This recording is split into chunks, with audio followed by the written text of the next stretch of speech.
everybody, and welcome back to Wappelville. Monday Night Madness. Time for that. Time for more oils, as always, and we got something a little bit different here. We've done a lot of miniatures. This technically would count as the first terrain piece that I've painted in oils.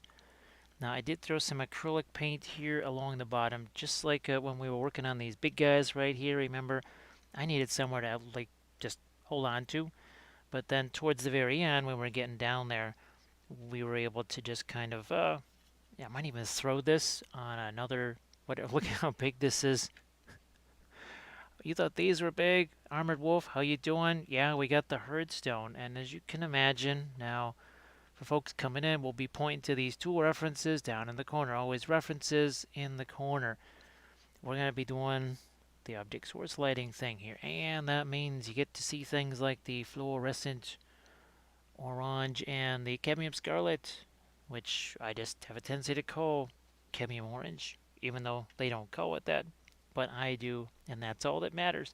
So there's lots of little bits and parts and stuff over here. Skelly friends everywhere. There's just skelly friends all over this.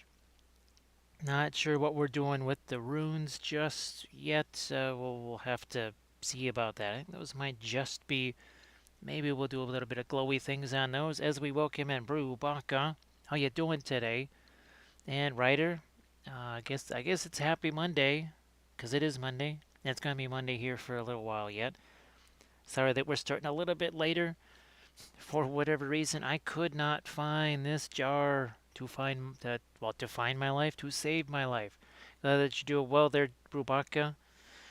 But it was the darndest thing. I'm looking all over for that jar. I could not find this thing. Now, what might have had something to do with it, we were just filming a, well, kind of a basing slash proxies video here last night. This is going to be uploading after we're done, because this is now rendered. So these are those Mongol historical cav figures here. And this is the ancient metal brutal GW horses. And you can see they scale up real nice to each other. I did have a bunch of these extra metal back banners right here. So boom, yeah, that's going to be a very nice little substitute right there. And I've got 24 of these guys now. So well, with canned, you don't have much choice. You have chariots, you have horses. That's it. You really don't have anything else. So you need lots of horses. Art of War painting, I hope that you are doing well too. And backlog battles.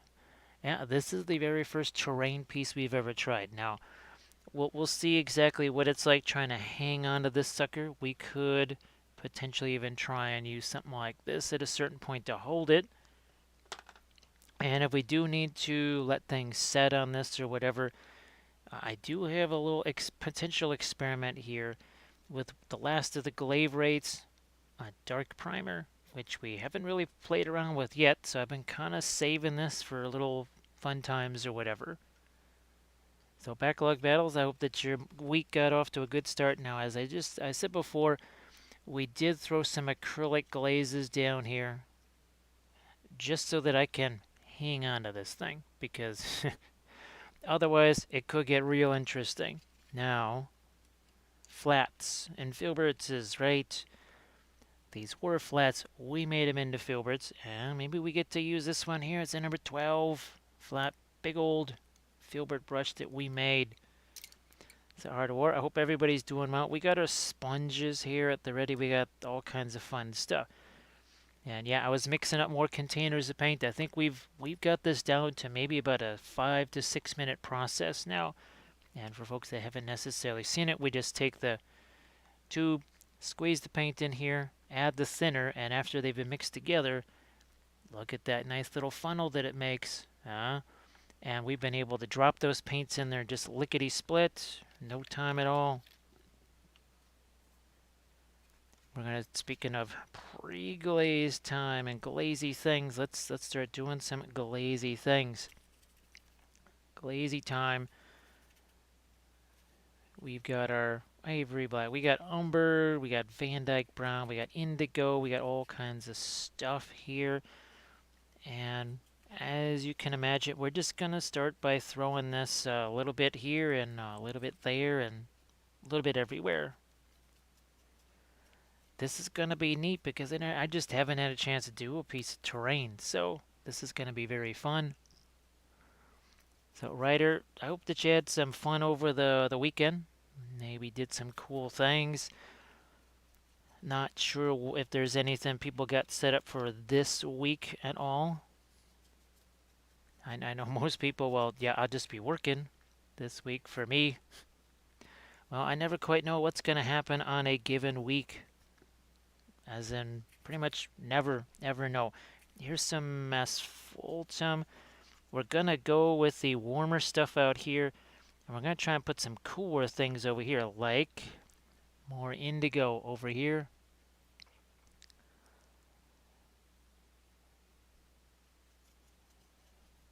Backlog battles, I have been trying to see if there's anything that's equivalent like those.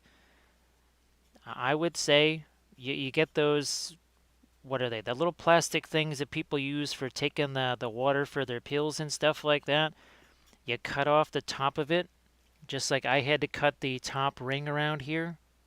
I learned that if I cut that top ring, this becomes, see how flexible that becomes?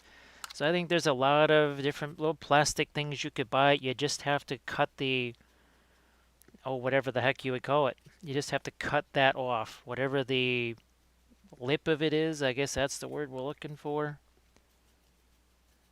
We're going to be doing a whole lot of removing of paint here. That's for sure.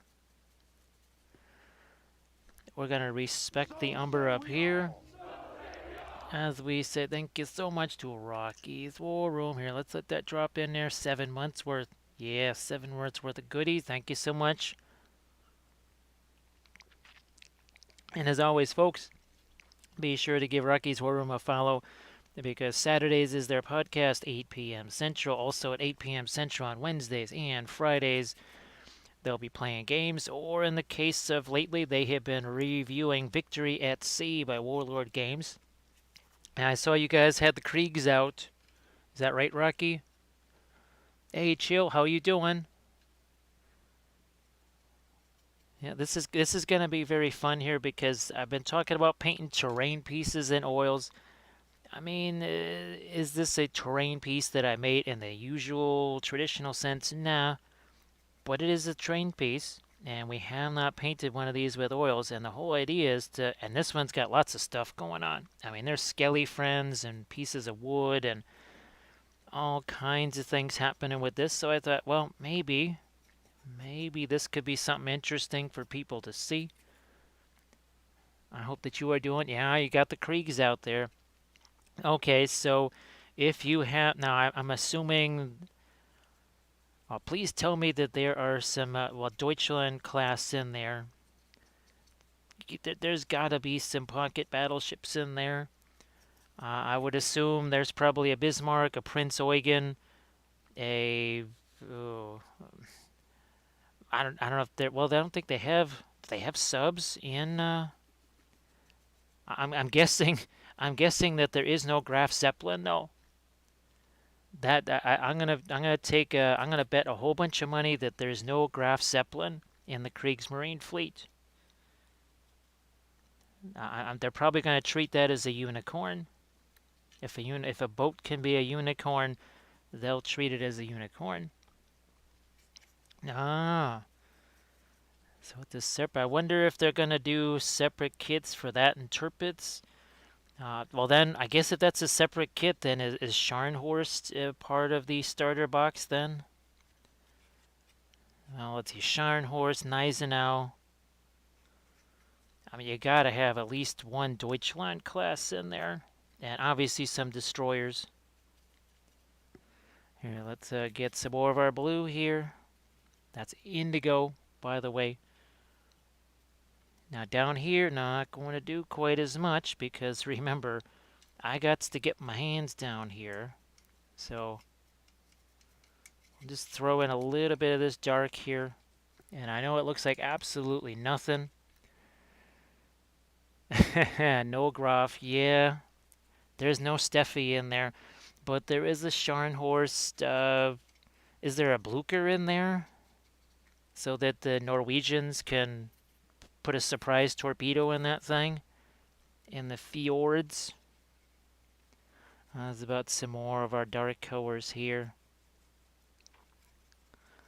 Dark colors here, then we remove, then we're going to start putting some of the toasty colors on the inside there. I just want to make sure we got stuff in all the skelly friends out here.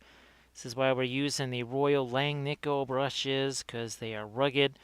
They just keep taking a pounding. And we're really going to be beating them up doing this. No doubt about that. Yeah, I'm just going to try and get a paint on here. And if you're wondering, what the heck is going, what is he doing?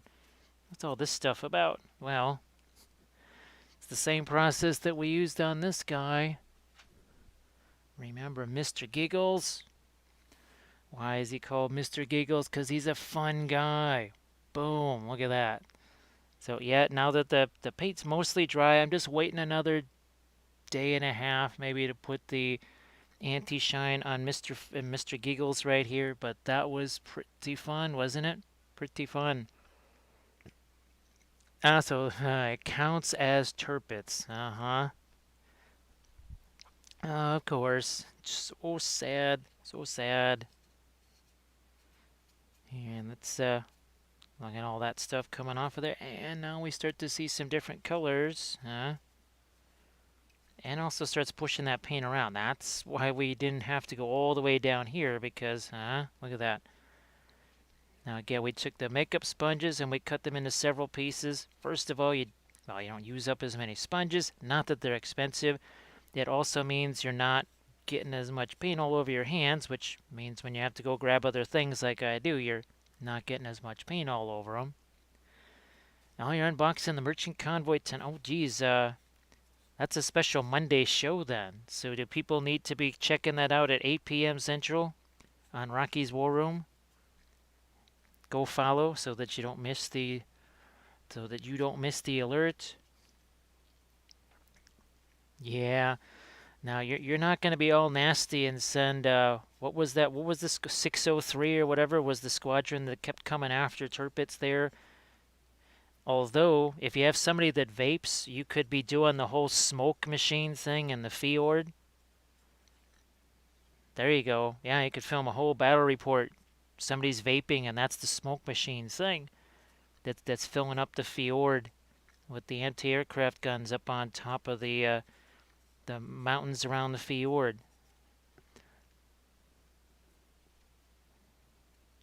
These bigger sponges are even especially, look at that, nice and flat, right? So I could kind of change their shape a little bit too, right? Hey, Queez, how you doing? Does that mean that there's a Megan and a Mike Disney not that far behind? Something tells me there might be a Mike Disney set. Oh, look at that. See what that's doing already there? What that's doing already. So these apparently are just a bunch of wooden sticks of wood here. Can't tell if they're...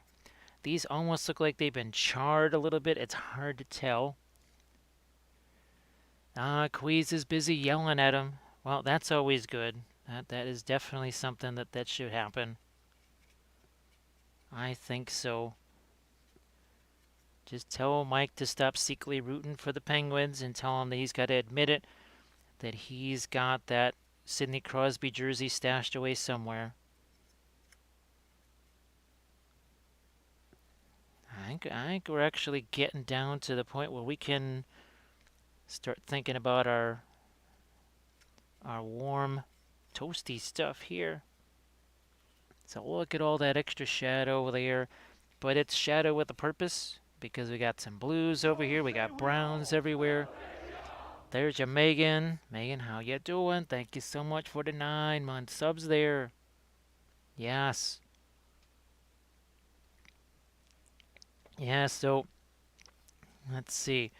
For the folks that haven't had a chance to see Mr. Giggles, there is Mr. Giggles right there. Why? Because he's a fun guy. Look at all those crazy fungus things on there. And I can't wait for these to get the dull coat on them, because where's that Thousand Suns? Well, even this. Big difference. So the Prussian blue does have a little bit of shininess, and when I hit this with the Dolko, boy, that really changed it up big time. Where's my Thousand Sun? Here he is. Wow, he looks very different too. He looks massively different now. With the shiny gone, he looks totally different, which is great. I mean, I was kind of hoping that's how he would look. I'm just kind of strategically replacing things, moving stuff around. Look at this. Speaking of which, who is this that's skulking around the Herdstone? Yeah, that's Mike Disney. There he is. Check him out. Look at that. Folks, definitely give Mike Disney a follow. He's like, somebody got to light that fire. That's what we're going to do right now. We're going to light that fire. Let's see. Oh, hey, VetBud Gaming, how you doing? Let's see. Yeah, that Army Painter Anti-Shine. You just brush it on. Doesn't matter what the temperature is or what it's snowing out here now. Unbelievable. So did you just do 1,000 on the? I don't know. I didn't do my little cheer thing, but if it did, there you go. Thank you very much. Let's see. Besides sculpting night, because I always fall asleep before it starts, you just lurk a whole bunch. Well, thank you so much for lurking. All right, we do have. Where's our? We do have this. We do have that on the palette there. However, first we're going to start out with something more like this. Remember the bow rug? Remember the bow rug. Let's see. So, Mike, I hope that you're doing okay. Well, actually, I hope you're doing better than okay. Like I said, folks, be sure to also give Mike Disney a follow. Now we're starting to get a little bit of our yellow in here. That's cadmium yellow deep. We just did the cadmium yellow light.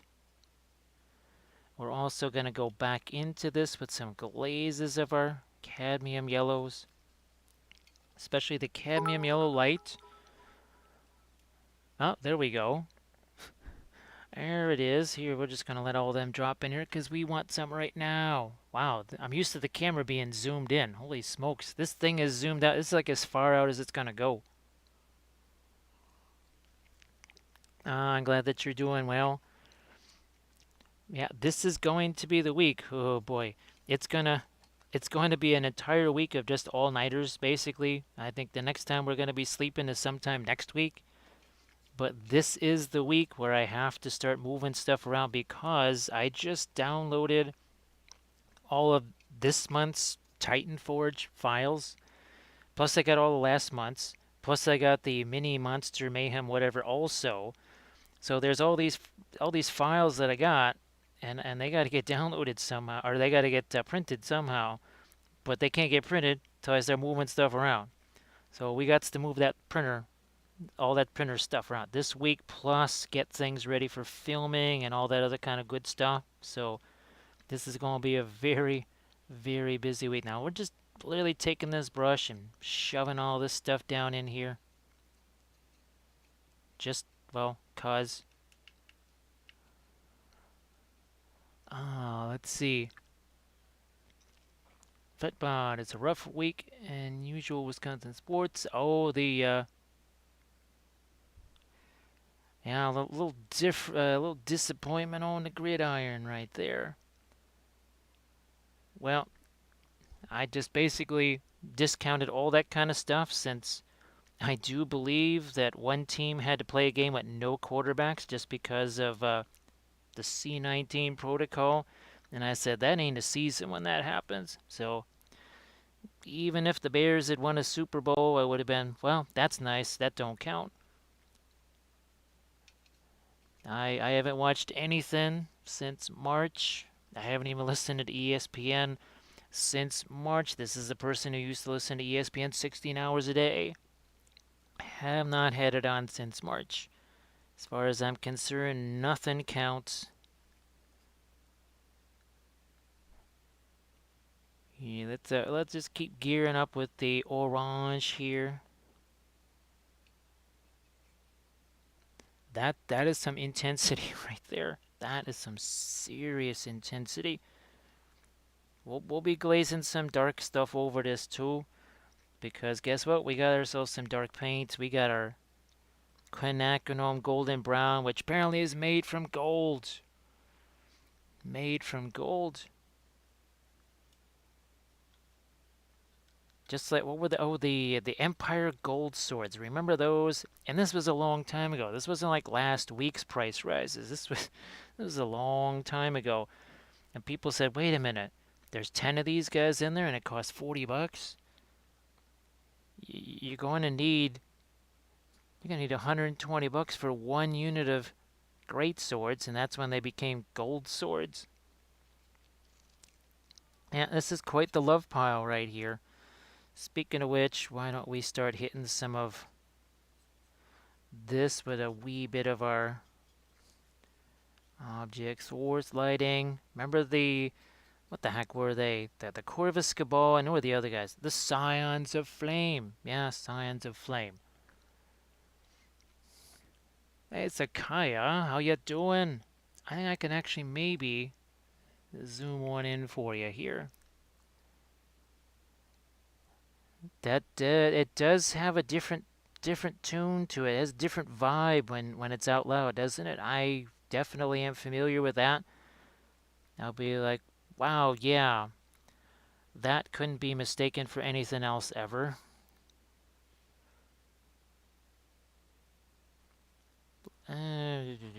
Okay, not down there, but maybe up there, just a smidge, just a smidge.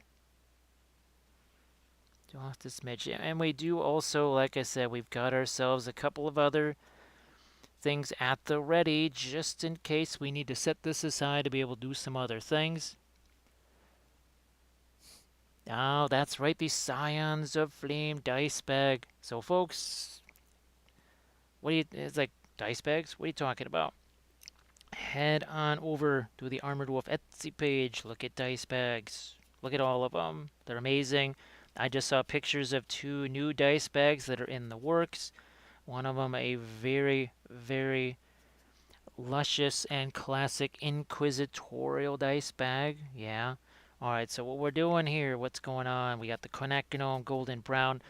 That's in combo with a little bit of our fanchon red. And we're doing some glazy friends right here. In the form of a whole bunch of pinline washes. That's why we're just kind of touching the brush there, just letting it fall down into the crevices. That sort of thing. So Sakaya, what you got going on? What do you have underway? We got so many things going on here. Holy smokes.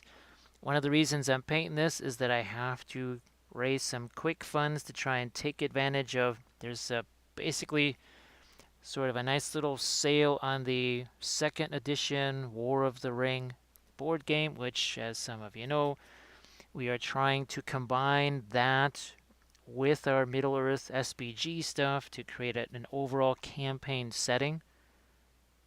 And I'm really looking forward to that. I think that's going to be very, very fun. But it's not the cheapest item in the world. And we also will have to get at least one of the expansions. I don't think we need both, but there's one expansion we got to get, which means, well, that'll be on the expensive side too.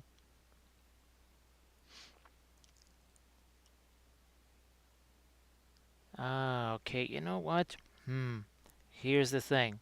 Contrasty stuff, right? How do we do the contrast? We take indigo. This is value contrast, but it's color contrast. Why? Because we got essentially blue versus orange. Yes, we do. So, that means we're going to do one of these guys. Now, it should be really interesting. When we can get to the rest of these rocks and stuff, what that's going to look like, all the different colors and such. But here, you can see it gets it's a little bit mid-tone. The darkest dark is, you can't see my cursor. You can see my finger.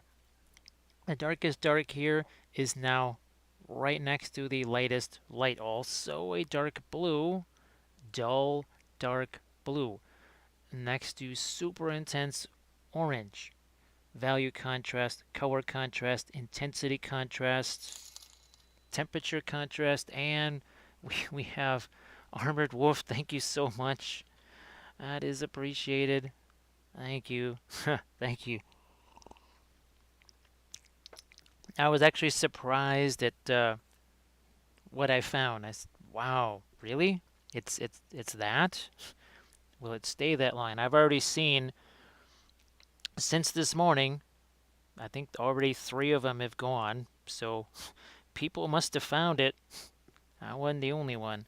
But thank you so much, Armored Wolf. And we got Nessie Nose in here. Yes, we do. We got a Nessie Nose. Now, Armored Wolf, if I can never get that stupid printer going again, I think there might be some interesting files that you might like to have. Something tells me there's a couple of these files you might get a kick out of. They'd have to be infantry, although I might have a couple of powwows with Mike Disney so that we can chat about hollowing things out, and that, like this, is hollow. These guys were all hollow. Woody and Rocky, all these guys are printed hollow. That's all hollow in there. And the reason, I guess, you print them hollow is there's less weight. So when he's being printed this way, it looks like it just fall off. So that is something maybe Mike and I can have one of our Sunday powwows or something like that, and we can talk about the hollowing process.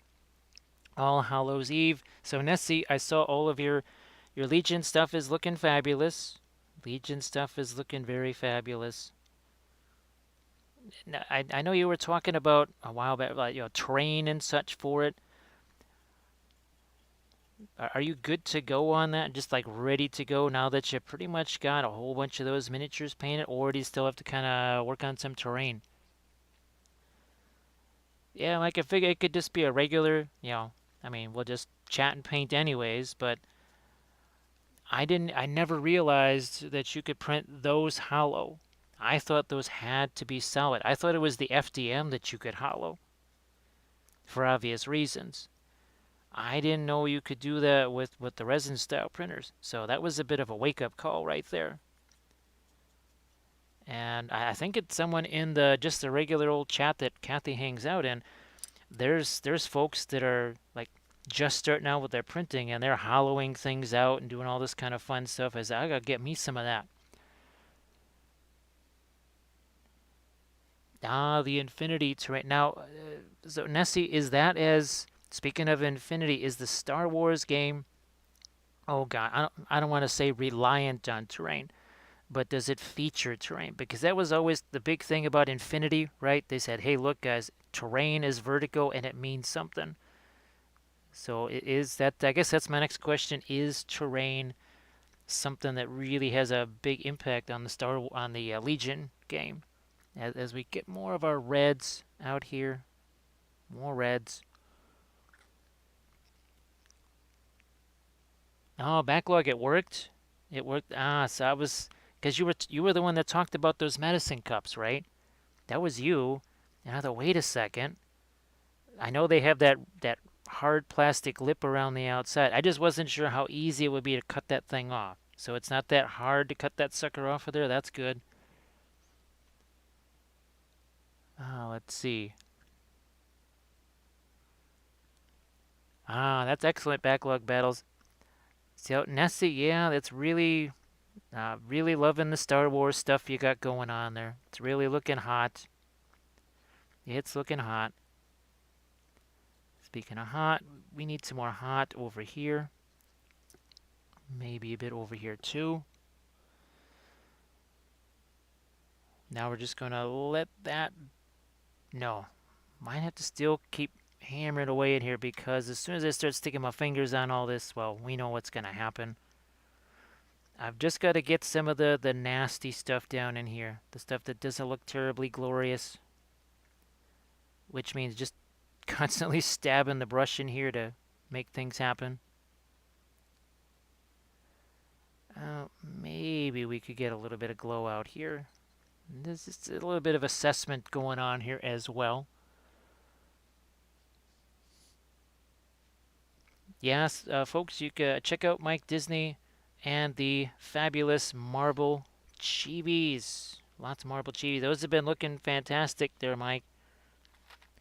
Looking fantastic. Okay, I'm just going to take my paper towel here. We're going to clean some of this here out of it. Because I just realized I think we might want to have some glowy eyes here too. I'm just going to do that to remind myself. That's some of the fluorescent, little bit of a boost from our cadmium yellow there. Again, that's just a reminder. That's all. Now everywhere else, why don't we take our big monster royal ling nickel here and just start having some fun. Got to do it in dry style though. This actually has a little bit of green in it here. See that? Kind of dry-ish. Look at how it's mixing. Look at how it's mixing already. Homunculus, how you doing? How are you today? Let me see. Make an Etsy account, send you a message later tonight. So yes, definitely folks, get in on the dice bag craze. Get in on it. You know you want to. Oh, look at how that big old rock there blends so nice. It got a little bit of a greenish touch to it. And you can see there's some brown starting to mix in there now too.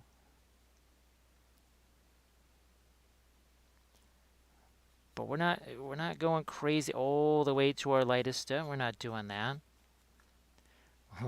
Look at how much there is for that to blend into. Look at how much. So yeah, homunculus, it's been interesting here. We got lots of stuff going on. This week is going to be the week of the big move where we just try and get all the stuff set up for all the new projects. It's now or never. I mean, this is literally the one week that we might have a chance to do that kind of stuff. It means no sleep, but, well, when do we sleep any week, really? Look at all that darker stuff it's mixing with. This is why you're tempted to maybe just do it with acrylics, right? And do your old acrylic style dry brush. But then you got this, well, we're mixing all the colors. Why not mix and have some fun? Why not respect the umber here? Let's respect the umber. We're going to keep changing colors here. Why are we going to keep using just one color? We're not doing that. Also a very light brush stroke. And by light, I mean super light. By light, I mean that. That's what we're talking about there. Yes, the barrettes too, folks. So it's not just, we talk about the dice bags all the time. But there's a whole bunch of wearable stuff. There's journal covers as well. There are journal covers. Oh, look at that. That's mixing in with some of the ivory there and a little bit of the indigo. That's mixing in with a little bit of the indigo over there. So see how this starts to take on a whole new personality. Look at this rock right here. Instead of a whole bunch of that nasty old dry brush texture, we got ourselves a nice smooth rock texture. Yeah. So that's going to be very helpful for, well, basically all the other terrain we got to paint. Well, that's the other thing too. We have to start building more terrain. We have more terrain that has to get painted. There's a whole bunch of stuff. Lots of stuff to deal with. Absolutely love it. I was hoping that I would have some fun with this. we're going to go in there with some other glazes and things so that it's not just these different shades of gray. We're going to get some other browns and lots of fun things going in there. We got a Trash-O-Rama. Thank you so much, Trash. Thank you very much. That's appreciated. I hope that you're doing well. Ooh, I'm so tempted to throw in a little Terra Rosa, but I think we're going to hold off on the Rosa for just a second there. Just a sec. We'll throw a little bit of umber on some of the skelly friends here. And then try a little bit of that up here too.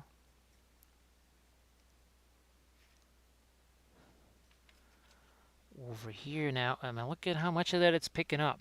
Look at how much of that original glaze that's still there. And we wiped away a fair amount of that. We really did.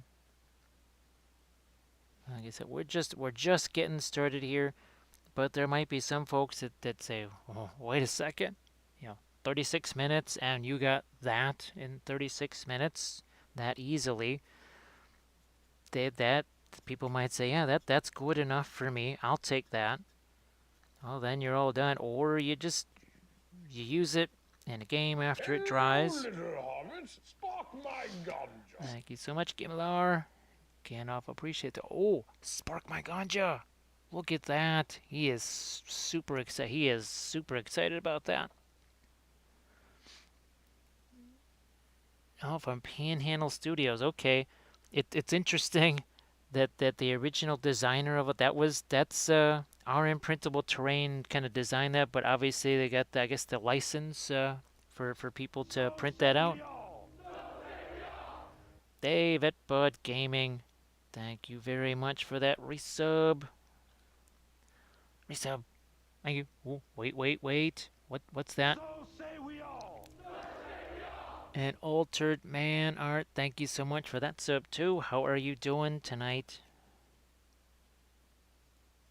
So we still got to figure out what's going on with all the runes on here. Don't have to decide now. That's why we're working on this whole thing at once. We're just trying to find our way through this. And look at that. We got these little areas here of the darker paint. We can actually go in there, take some of that stuff, move it around. Look at this. We're just... Right there, I'm just moving some paint around. See that indigo? The indigo is starting to do some stuff there. Little bit of indigo. And I think down here we might leave this as dark as we can get that.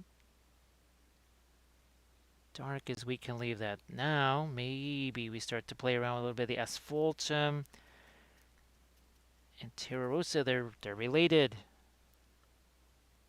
Just throw a little bit of that over here. A little bit of that up here too. Back and forth, back and forth. We can even just, with this big old brush here. And here we go. Look at, see that line? That was done with this big old brush. So Ultraman, I hope that you are doing well. And Vitpa just extended the gift sub. Well, thank you so much. That is appreciated. When I first started this, I had no idea what the impact of that was going to be. I thought, well, okay, maybe it's just a little bit here, a little bit there. Well, it ends up kind of really stacking up. So that is all appreciated. It makes a huge difference. Believe me, every single month. Makes a massive difference. There would be no sleep here. That at least provides a few hours of sleep here and there. So it is appreciated. So here you can see kind of like from the underside here. We're trying to get ourselves something on the skelly friends that's a little bit different than what we have going on with the rocks themselves. And remember, we got smaller versions of these that we can use too. We have smaller versions of those.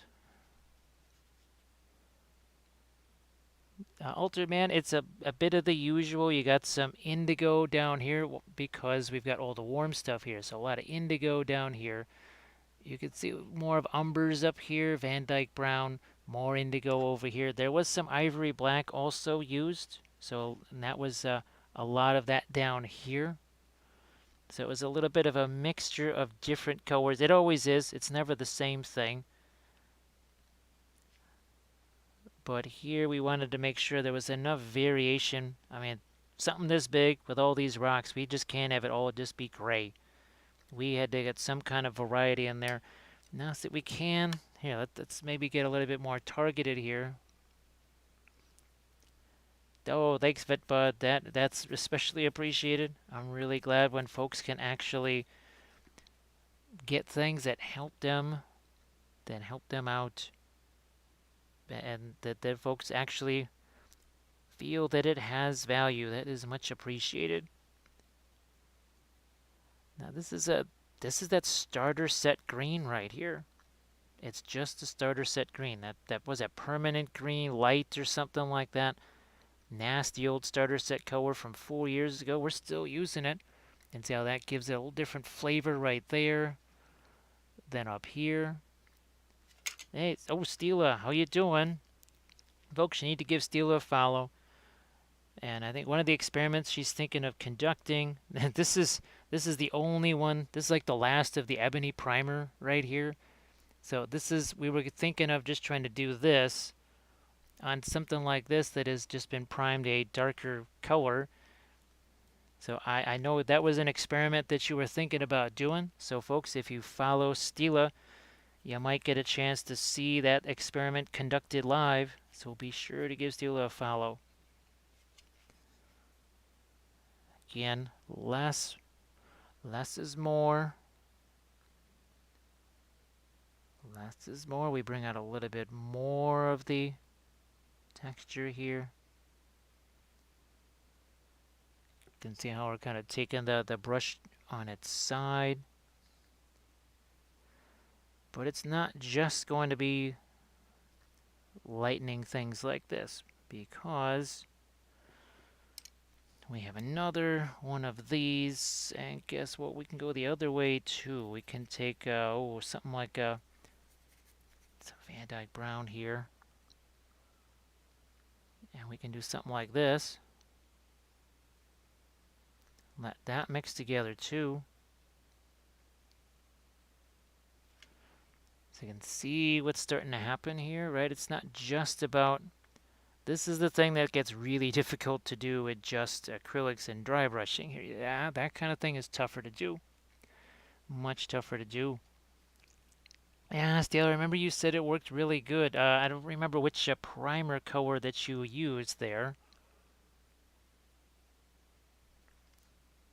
So far, now, I will jinx it as soon as I say it, but I don't see any dips. I think there might have been a couple of jitters last Saturday when we were painting Mr. Giggles there. Who would have thought Mr. Giggles gets the jitters? Now, of course, I didn't do any on Sunday, so I don't know. And I really haven't had a chance to watch anything today. So all of a sudden now that takes even, it gets more of it. Instead of just, okay, yeah, we're basically dry brushing lighter colors on it. No, we're doing more than that. We are definitely going to do more than that. See that? Especially over here. I mean, how the heck are we going to get that to be glowy? If all we got is light stuff around it, ain't going to be glowy. And so it was just the pre-glaze. That's it. Altered Man Art, we haven't used any rattle can primer since probably 2005 or maybe 2006 or something like that. We stopped using those things because, first of all, there's nowhere for us to spray it because the temperature is never right, the humidity is never right, and those are just way too expensive, and they are pretty much junk. That is why we use the Stynylrez primer right here, because we can either brush it on or airbrush it on. And again, like I said, you can just brush it on. I do that all the time. I brush it on And if you're overseas, MIG ammo one-shot primer is the same thing because Badger makes it. So anywhere you can get MIG stuff, which is basically everywhere else besides here, then you got yourself Badger primer. That is the Badger primer. Even though it says one shot, it is still Badger primer.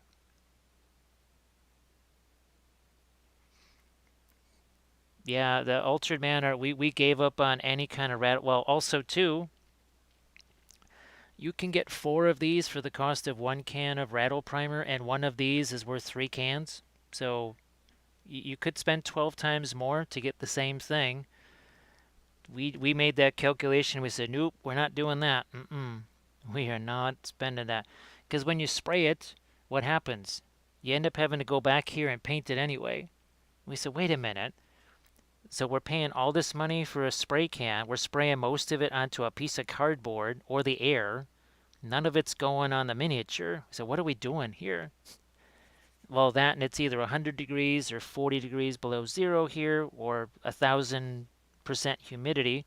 So we abandon all rattle can primers. We also have Thistle in the house. Thistle, I hope that the wrist just gets a little bit better each day.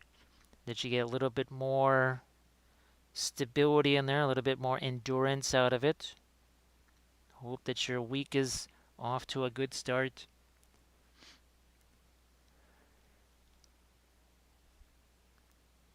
So yeah, Altered Man, it was a long time ago. We gave up on those primers, those rattle can primers. We just said, this is insane. What are we doing here? We were literally just spraying money onto sidewalks, cardboard, and the air. We said we could use some of that money. So we decided to keep more of it for ourselves.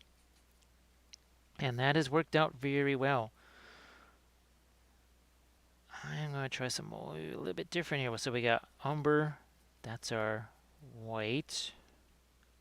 Very much a skin tone there. True Sausage, welcome back. How you doing? Thistle's the wrist is healing up good. So that means you're going to be doing 10-hour streams 7 days a week now. No excuse. No excuses. Gearing up now for more skelly friends here. More umber. Well, we can go lighter over that, but we need something there besides all those grays. We got to get something warmer in there too. Might even throw a little bit of the cadmium yellow into that. Hey, Witty Fly, welcome back.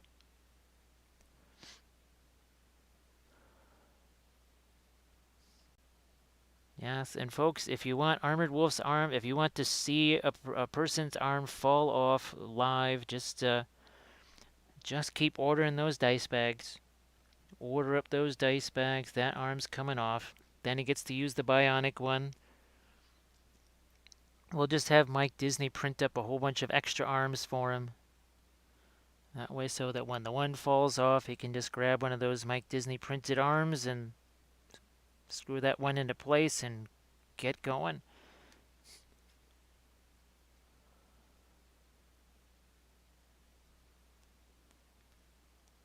No, that's what you were saying. You're like, yeah, on top of my regular work, I'm gonna do 10-hour streams 7 days a week. It'll be fantastic.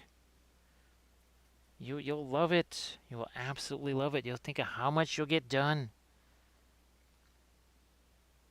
You'll just walk up to Hank and be like, all right, I'm playing this, I'm playing this, I'm playing that. I got my stuff done. What about you? What about you guys? What is that? The RSIs, right? Your repetitive stress injuries.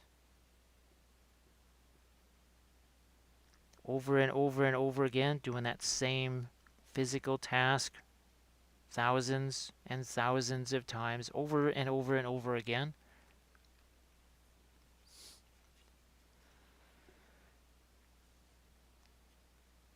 Yeah, I keep trying to figure out exactly. Was it Zulamandi and Avocado Kids they both have some kind of work schedules or whatever where they work for 14 hours in a row, but then they're off for 24, something like that, and where they travel. I think Zulamandi travels, and 1 minute she's streaming for 18 hours in a row, then not streaming for a while because she's at work. Calvadia, how you doing? Welcome back. Welcome back.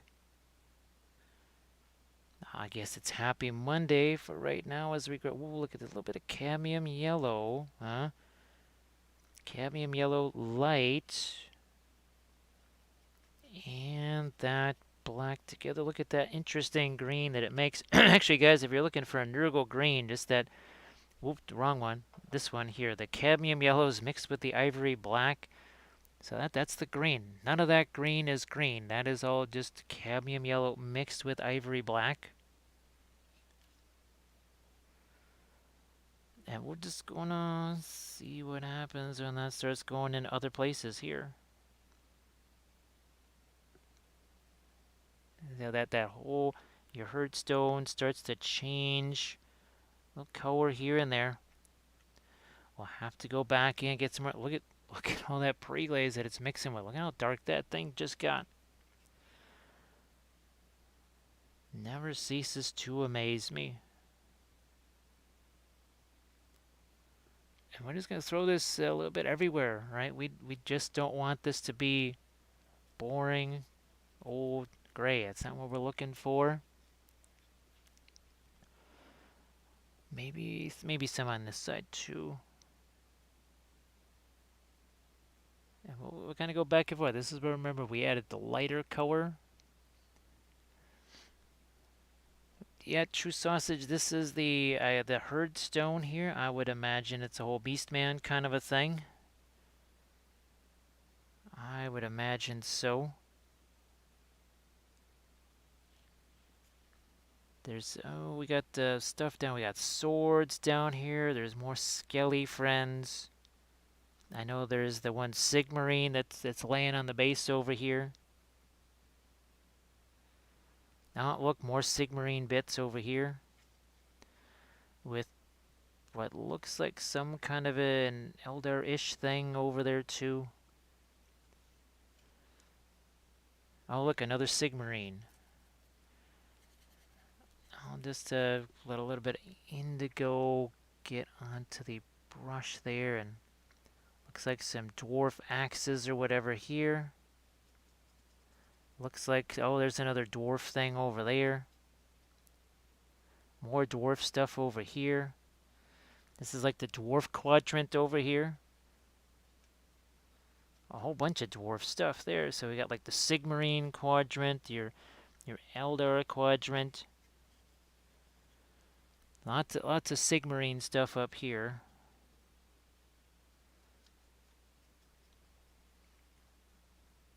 And like it's Stonehenge for angry bloody beastmen. Now I don't know.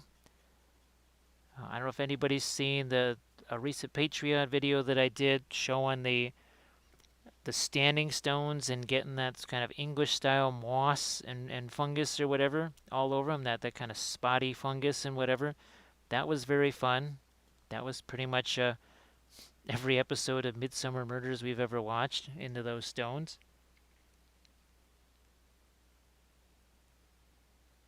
Oh, no problem, True Sergeant.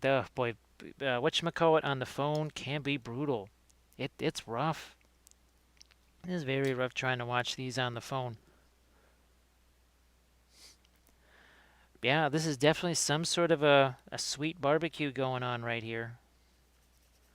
Alrighty then, we're going to take our... That's a quinacridone, golden brown. We'll just do some more glazy things with it. Darken some of this down even more.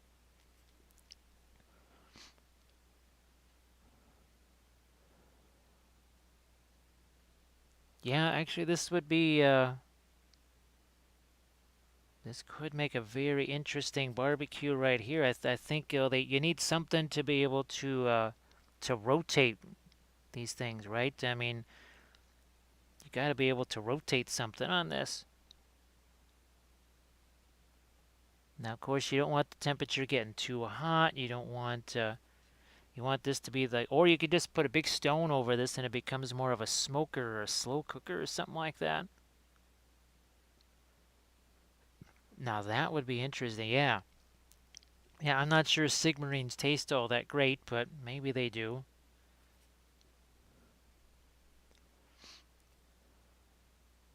Okay, Vitbot, we sure as heck are going to be here when you get back.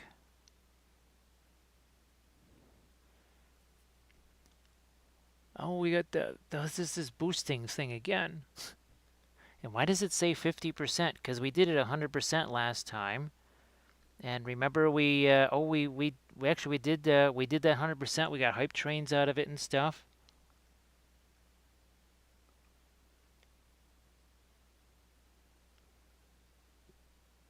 Cause yeah, there's a bunch of dwarf stuff. Then you've got kind of the what looks like to be Eldar stuff here or Elven stuff.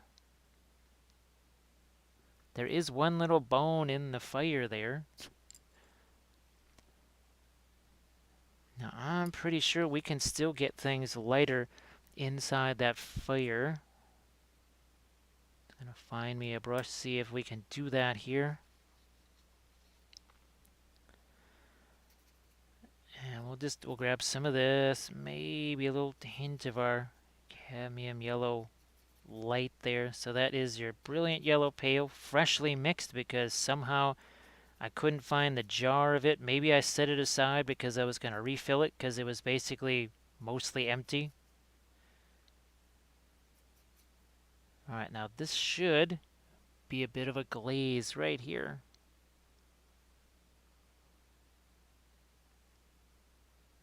Oh, this is Twitch's part now. They are promoting it around. Okay. So Calvadia, my choice would be to always work with the oils, but there are times where, for whatever reason, either a deadline or because people want to see an acrylic demo. But for me, if it's up to me, I would just paint in the oils 100% of the time, and the acrylics would just sort of be cast aside. But for the Patreon page and stuff, people still need to see, they still want to see acrylic videos, so we try to make sure we can do those for them.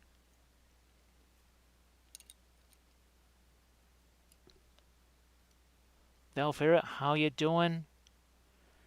Oh, like Adamantium says, now we're 50% more famous. Well, 50% is more than 0%. Hopefully it didn't go by too quickly there, Valfair. I hope you get a chance to actually enjoy it a little bit. It's been extremely busy here, and it's about to get way more busy this week. This is going to be a very intense week of studio redo. A lot of moving stuff around. Now we got this is our Fanchon Red. We got some of our Cadmium Orange or Cadmium Scarlet in there. We're starting to get a little bit more of an orangey look to some of this. So we'll do a film noir in a second here. I just want to, okay, now VidPod can actually see what's going on. That's good. So I'm just going to pop this little bit on here. Now let's see what we've got. So start to look at maybe some of the greens that are around here. I think you get, yeah, even here you can see more of a brown, more of a blue, more of a green, even a little bit of almost like a purplish color there. So why don't we do a little bit of our Zoink film noir here. Boom. You can see how this is. So here you don't see any of the indigo blue there, right? You see dark. It's very dark there. We wanted to have the dark because I've seen people, they'll do this and this will be very light. It's like, no, it's in front of the flame source. This would not be light. This is not going to catch any light. All this other stuff will. And the darker this is, the lighter that's going to be.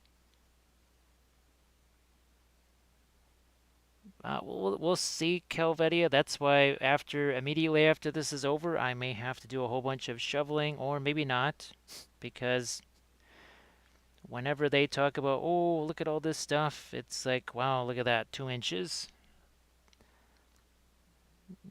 They said 4 to 8 here between today and tomorrow. Now, of course, that all depends too. It could snow 10 inches or 20 inches up at O'Hare Airport. That might as well be New Zealand, as far as I'm concerned. That's how far away that is. So here at Midway down on the south side, sometimes the weather is very different than it is elsewhere in the city. Sometimes you can go 5 miles and in one place it's sunny and the other place it's snowing.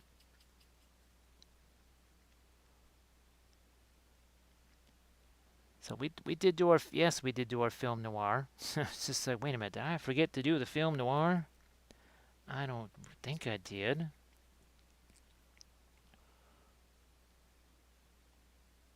Let's see. So adamantium, I'm assuming you're talking in the 90-ish range then? No, wait, that's got to be close to 100 degrees if it's 40. That's got to be somewhere around 100 degrees there. If not, maybe 102. All I know is that once you basically reach 50 degrees Celsius, everything pretty much dies or gets set on fire. Calvaria knows. Yeah, because when you look at and here it's only just, there was a little bit of snow on the ground. We were already supposed to have a couple of inches by now. Now, who knows? Maybe it just got delayed or something, and there's more coming. Who knows? So it is 66 in North Carolina. Holy smokes, that is way too warm. Well, I'm sure that's pretty much average over there. But my goodness, that is the last thing I want to be seeing here in January is 66 degrees. Mostly because any kind of warm weather like that comes with something real nasty. Very, very nasty.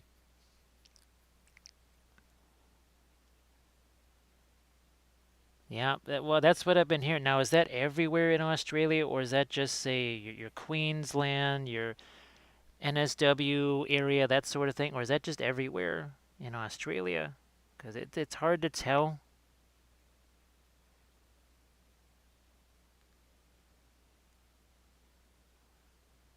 And I wonder, it just doesn't seem like New Zealand, even though their latitude, I don't think is all that different than yours. It just doesn't quite get so toasty. Hey, Grey Wolf Studio, thank you so much. Yeah, this is the first terrain piece that we've actually painted here on the channel. I hope that you're having a solid Monday. Maybe a fun Monday, if that's even possible. So it's 48 in now is that Northern California there? Because it's not like all parts of California are super hot and everything like that all the time. Now, look at that, see? That just got bright. That's very thin oil paint right there. That's what's different about oils from acrylics. The oils will cover. Let's see, we'll go over it. It's usually in the teens at night and the 40s during the day in the winter. So about 68, 67 degrees-ish or so at night then. Something like that, maybe. As we welcome in Numbskull. Oh, the Bay Area. Holy smokes. Calvaria, that's where you guys, it can be 50 degrees at night or something like that there. It just gets really crazy. Because, what was the old stadium? Candlestick Park, right? Wasn't that the one where all of a sudden the next thing you know that it's like 30 degrees or something like that and everybody's freezing and it was 80 degrees during the day?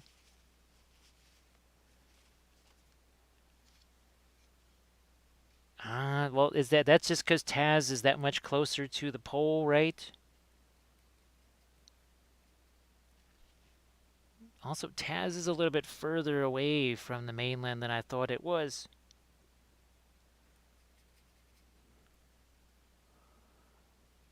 Ah, okay. Now, that new Levi's Stadium? Where did they build that in relation to the old Candlestick Park? I'm assuming in a whole entirely different place. Oh, here we go. Here's some cadmium. A little bit of the fluorescent orange here.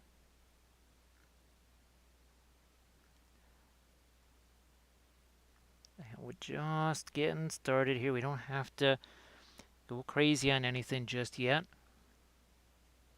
The coldest winter was in San Francisco. It kind of makes sense. So 70-ish in the day and 45-ish at night. Yeah, true sausage. I just kind of thought it was okay, almost bridge access or a quick ferry ride. And then I'm looking at it and like, no, that's a little bit further away. Now, is only, oh, what was it? Oh, Adelaide, is that the only wine making country or the wine making area in Australia, or are there other wine making areas in Australia outside of the Adelaide region?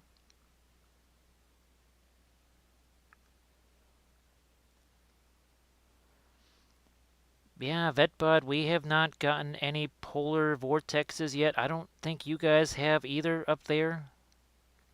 Now, of course, sometimes those don't happen till February.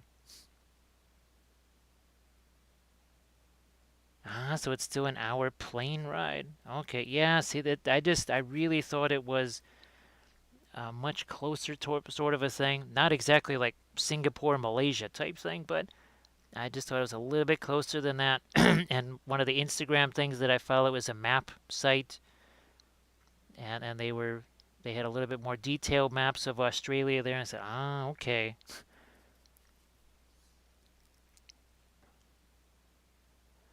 So most states do wine. Is it because it is relatively dry in a lot of places? Because I'm thinking that that's something that the grapes like is warm and dry.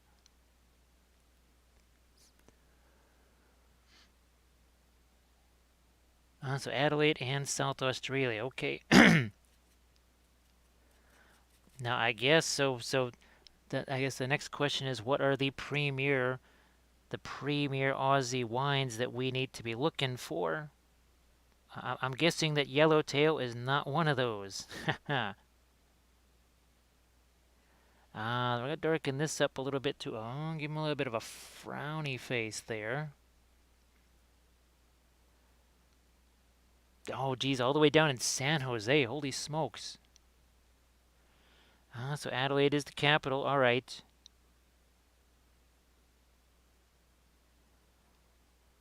Yeah, I'm still learning. I'm still trying to remember where. Oh gosh, is Toowoomba? Is that more central? I always get a little bit sketchy on the interior, especially on the interior. Let's see, the Blizzard 2015, off Takuma's Corner. Yes, that is something. Well, of course, this is the area where not that many years ago, on St. Patrick's Day, it was 89 degrees. The very next year, as on the very same day, it was 26, 27 degrees, and there was 4 inches of snow on the ground. The exact same day. I believe that set a record for the biggest temperature difference on the 2 days. Now, what we're going to do here, not only are we bringing in some dark stuff, but you can see we're starting to vary the colors. Look at all those facets in there. And we don't want to make it look like a gemstone, but we want to have some variety here also. Look at how easy it is to make that all nice and smooth. Nice and smooth.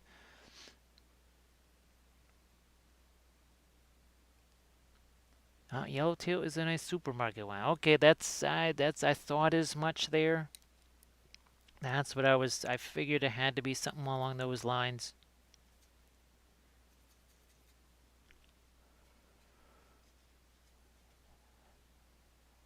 Now I know here I still walk to the store. It's 10 degrees out there and that's Fahrenheit. That's Fahrenheit with a 40-mile-an-hour wind, and I'm still just walking over to the store. And a lot of people get shocked by that.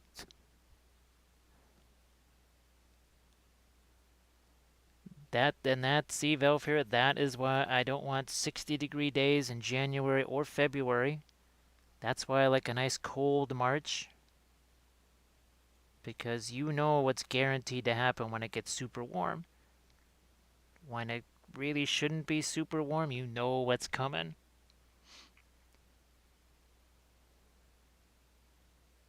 It looks like adamantium was created the mud farm. So adamantium, that's a couple of ways that can happen. Well, there's the hasty, right? There's the don't be hasty little hobbits. Kind of getting all excited about all that mixing that you can do, and next thing you know, it's like, whoa, what just happened here? See, now we're starting to bring in edge contrast, huh? Edge contrast now. Hey, Rhapsody Studios, welcome back. How you doing? Well, Calvadio, I know we set a record here. Oh gosh, was it 2 years ago? It was either 2 or 3 years ago. It was one of those crazy December days. It started out as 63 degrees. 24 hours later, if you include the wind chill, and I'm including it because the winds were over 40 miles an hour, it was minus 41 or 42 or something like that. So they counted it as the biggest 24-hour temperature shift. So a 100-degree temperature shift.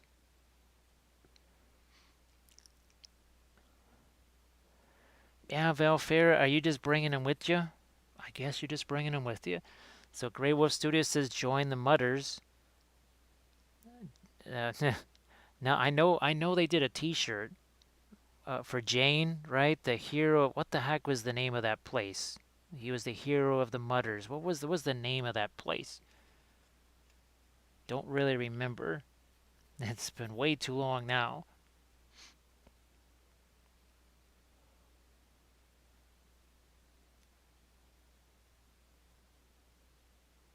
Yeah, it was one of those, and happens in November sometimes, where it starts out, it's in the 50s. Well, heck, remember at Epticon? That was just a few years ago, where it was in the 50s, then it was in the 50s with rain, and the wind started picking up, then it was in the 40s with rain, then it was in the 30s, and then it started snowing, and by the afternoon it was 71 degrees and sunny. People didn't believe me when I said you can experience all 4 seasons in one day. And they said, "Yeah, we're not buying that." They haven't said that since. They have not said that since. All right. And you can see like here all that glazy stuff there, that's starting to set a little bit more. But why don't we see if we can't locate a little bit of a blending brush here? Start moving some of this stuff around too. Ah, the Canton, that's it. Yes, the Hero Canton. It's been I can't remember how many years ago it's been since we watched that show. It's been a long time. We'll come back in here with some of our lights too, but we gotta let these darks set. I'll let those set for a little bit here. Gonna try and spread some of that dark red out here. Just a little bit of a glow, that's all. Just a little bit, that's all. Chat seems to be about 47 seconds or 45 seconds slow. I guess that doesn't really surprise me. Well, nothing really surprises me anymore when it comes to Twitch. I'm going to try and stick this brush down in here. Just try and move some stuff around.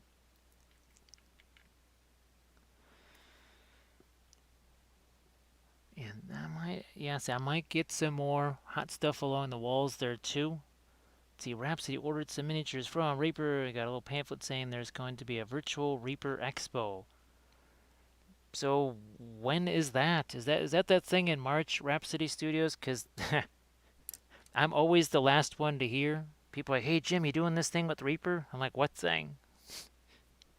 I have not heard anything about it.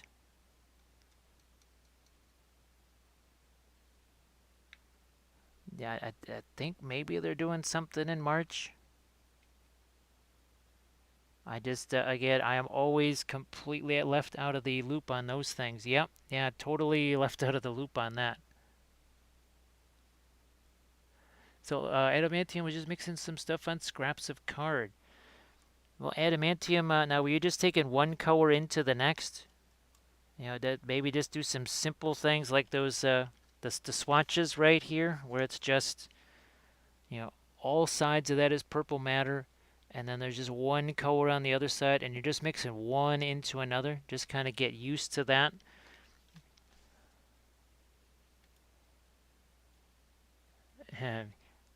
Well, with Vetbod Gaming, we just call it the giant bathtub. It's the 900-foot deep bathtub. I think Vetbod, you've heard us talking about seiches, right? And people are like, what the heck is a seiche? And apparently we are one of the only places in the world that has those because, well, this is one of the only places in the world that has a 900-foot deep bathtub. So Rhapsody Studios, this is a Herdstone. This is for, well, I'm just going to say Beastmen. Lord knows what GW calls them now. I'm sure they have some kind of weird new name for them, but I'm just going to call them Beastmen. And I think actually this was for Beastmen before Sigmar. I could be wrong. Probably am. But I have a feeling this was for Beastmen before you kind of started having the Sigmar stuff happen. So now we're making this not just darker, we're giving a little bit of a red look to it as well. Well, reddish brown. Because if this is not dark, what's inside is certainly not going to look terribly light. So we gotta make that darker. And that already starts to help make it look a little bit more sinister. A little more sinister there. But then outside of this, we're actually going to need some more of our indigo and some of our blue, right? To get the color contrast value. Yeah. Also have to get that color contrast going.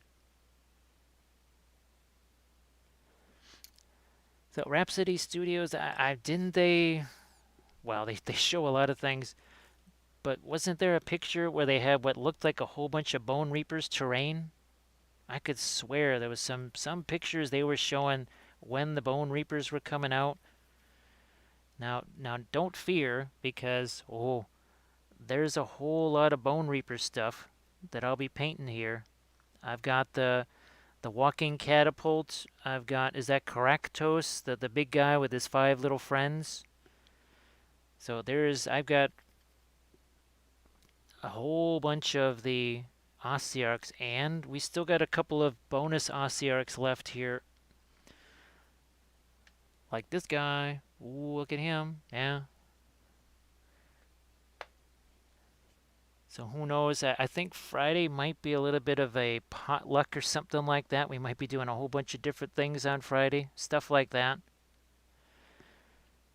Kind of bouncing around between a few things. So they still call them beasts. Well, beasts of chaos. I mean that I can live with that term. That I can live with. The elves and Oryx. That it's like, dudes, come on, man. Let's crank up the creativity a little bit more than that. Look at this. Look who's here. Avocado Kids. So, folks, speaking of terrain, this here is just I didn't make this. This is just a GW terrain piece. You want to see somebody making terrain pieces? That's going to be Avocado Kids. So be sure to follow Avocado Kids. See somebody making terrain and playing the harmonica at the same time. He literally has 3 hands. He'll make the terrain and play the harmonica all at the same time.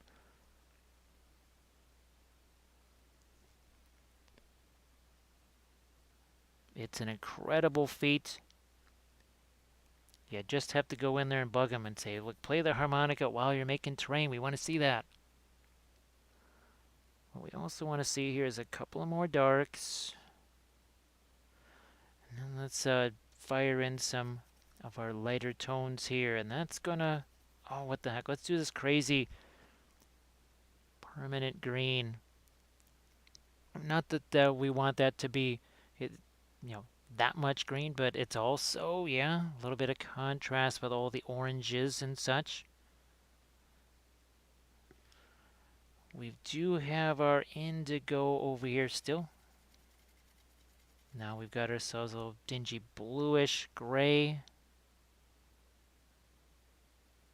That's going to go in here. We still have our blending brush, of course.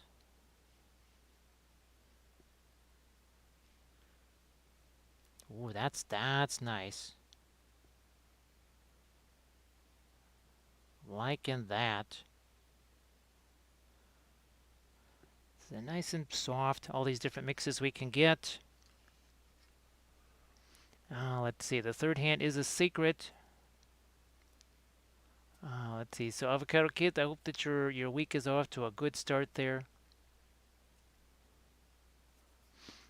Now, Valfera, how much time did you spend fooling around with that printer? Because I among the million other things I was doing today, I was trying to download a whole bunch of, not Archvillain. Actually, I still got to sign up for them. Titan Forge. I was downloading a bunch of Titan Forge files. And all I kept thinking was, oh my goodness, I've got to get that stupid printer going again.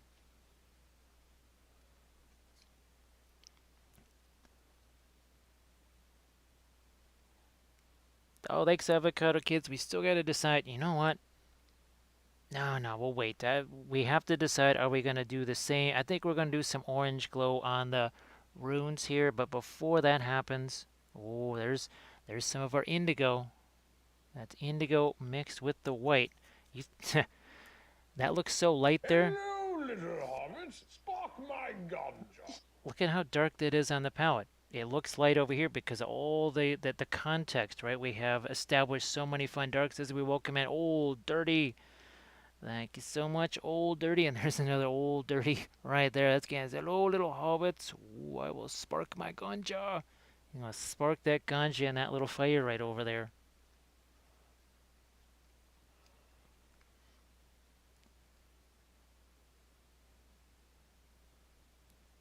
I do believe the Titan Forge also has done just regular standard resin casting too, but these are all STL files.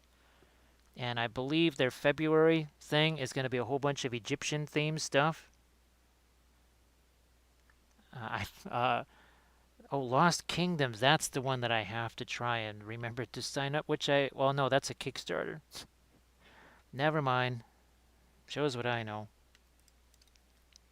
Alright, gotta start doing something on these here chains. Especially we got the indigo over here. Let's just see what happens here. The crazy thing is, if I try doing rust and all that sort of stuff on these chains, boy, they're just gonna look like objects worth lighting. So something I've got to be aware of here. These are some weird chains, I gotta say. Let's see, the ribbon cable for the front touchscreen come out of the main board. Yikes. February is cursed sand, says Numbskull. That means much rejoicing here. That means much rejoicing here. Well, of course, that's only if we can ever actually print the darn things, but at least we'll have them. At least we'll have the files.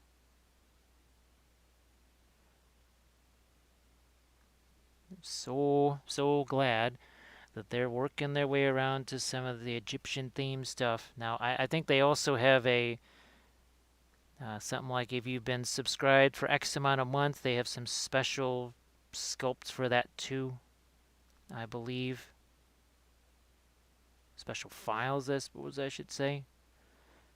Let's get back into some of our... I'm just trying to mark some things here just so I don't forget.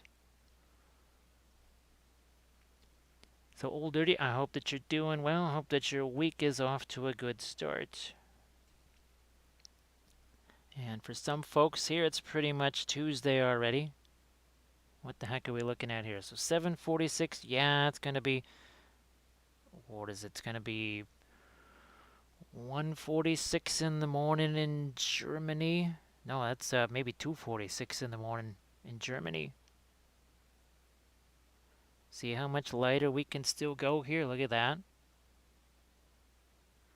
Still go a whole bunch lighter. Now there's going to be some areas here that maybe get painted and then get unpainted just because I have to have my hand sitting on her.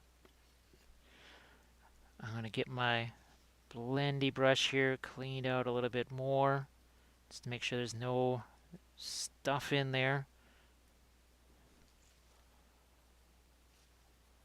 Oh, Dreamforge. Dreamforge. Wow. Turnabout is fair play because you said Dreamforge and now all I can think of is Dreamsicles. That's all I'm thinking about right now.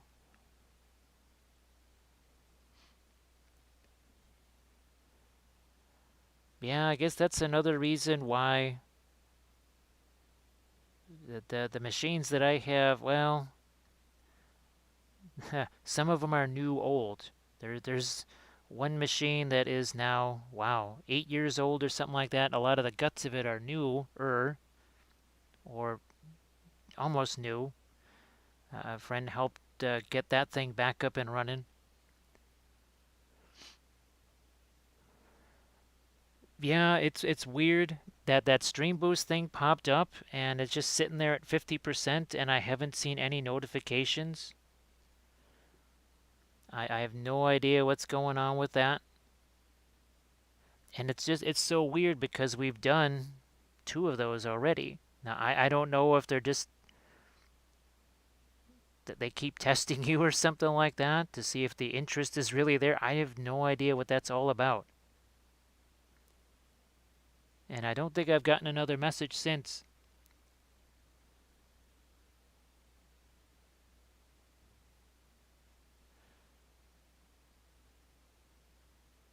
So it is.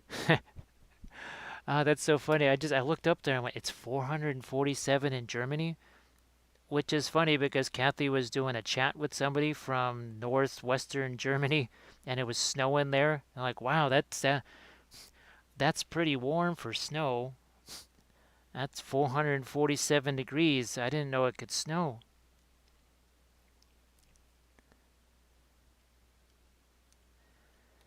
And that's I just get well, Titan Forge. They have a few different categories. There's unsupported, there's pre-supported, and then there's user-friendly pre-supported. So guess which files I went after.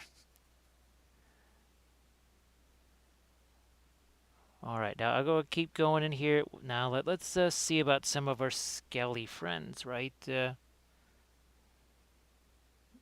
Not so much lighter. It's really more a different color that we're trying to get in here. We're trying to separate these color-wise from the rest of our stones and such here. This will probably require some additional little glazy things over the top of it too. This is not terribly light, by the way.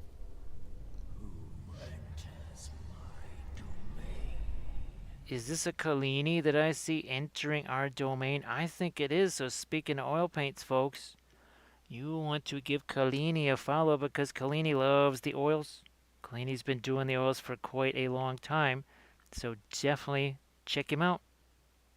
That way you get to see yourself more oils, more better. So Kalini, how you doing? Hey, Liquid Nebula, nice to see you again. So how's things going there?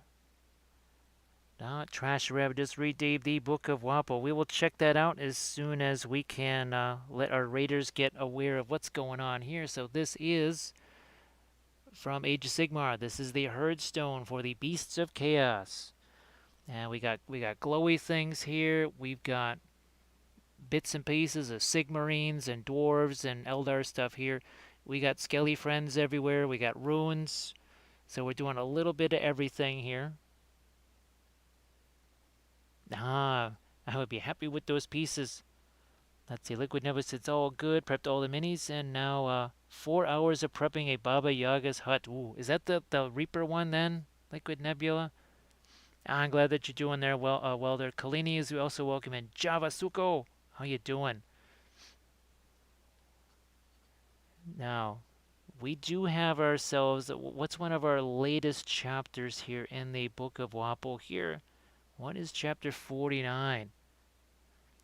Yes, we're talking about haste with the oils. We learned with epoxy sculpt, you don't want to make haste any, but this is important, especially with all this glowing stuff that we're doing. See this one right here. Oils can be thin, they can't be diluted. That is why, and here, yes, and also, we're painting now, right? So the thumb is just a hideous failure of evolution. If we were sculpting, it would be different, but we're painting, so the thumb is less important. What are we talking about here?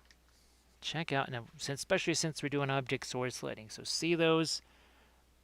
Those are not LEDs in the eyes of the skulls. That is just a brilliant yellow pale and some cadmium yellow light glazed in there, as in 5% paint, 95% thinner. That, and we did a similar trick over here.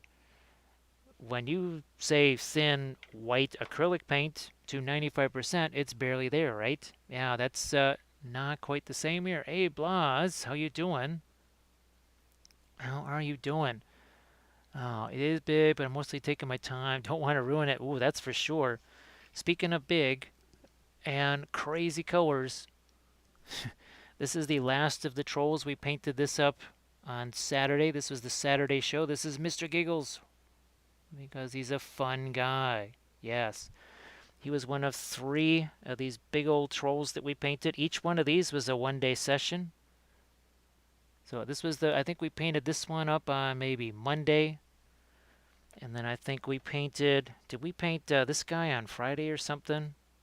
So this is all from our imprintable terrain. And then this was the last one right here. So all of these were painted with the oils, just like what we're using now.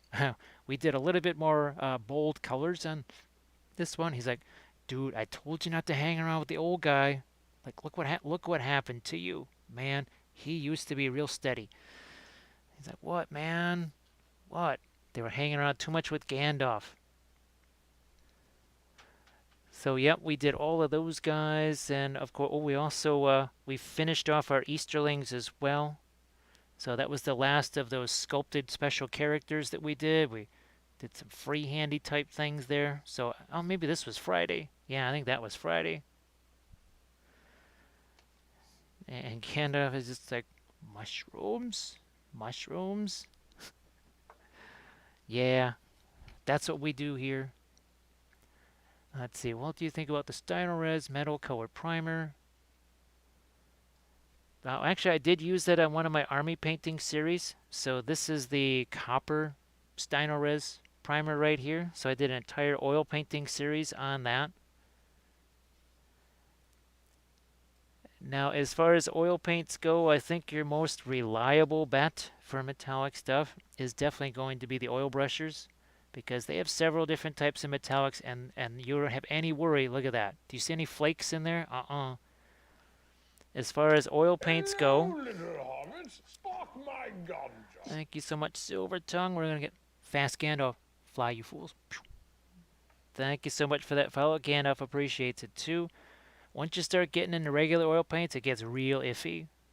Gamlin Silver is okay. Some of the other Gamlins, not okay. Most of the, whatchamacallit, Winsor Newton ones are garbage. But these have been extremely interesting, these interference colors. So these are sort of like what the color shift paints are in acrylics. These have been really nice. And if you remember, you've seen our Elfie here. So that is also done with those colors. See that? Look at all those. See the blue? A little bit of green now. See more green there. Now it's more of a magenta shift there. So that is one way to make those more metallic looking. And there you go. There's your Patreon videos posted Little link there by our moderator. Let's see. Yeah, Kalini, the trolls there, those are from our Imprintable Terrain. They've got a Kickstarter that's coming up, oh gosh, in February, something like that. And there's actually a bigger one. There's an Etten that's actually bigger than those guys. By a lot, actually. Scary to think, I know.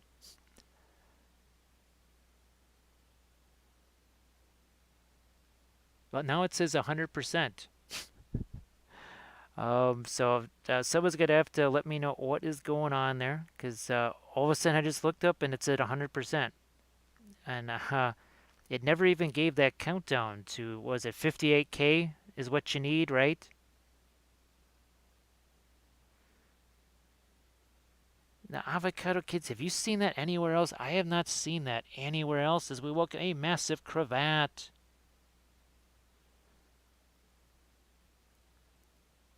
So it's all based on channel points. So I guess that's just a kind of a, what is it? It's a cumulative amount of all the people that's in your chat or something like that. And they say, okay, there's this many people in the chat. They got this many channel points. Maybe we should try to boost this. I'm just speculating. I'm just throwing spitballs out there. Now, for the heck of it here, I'm gonna try something like this.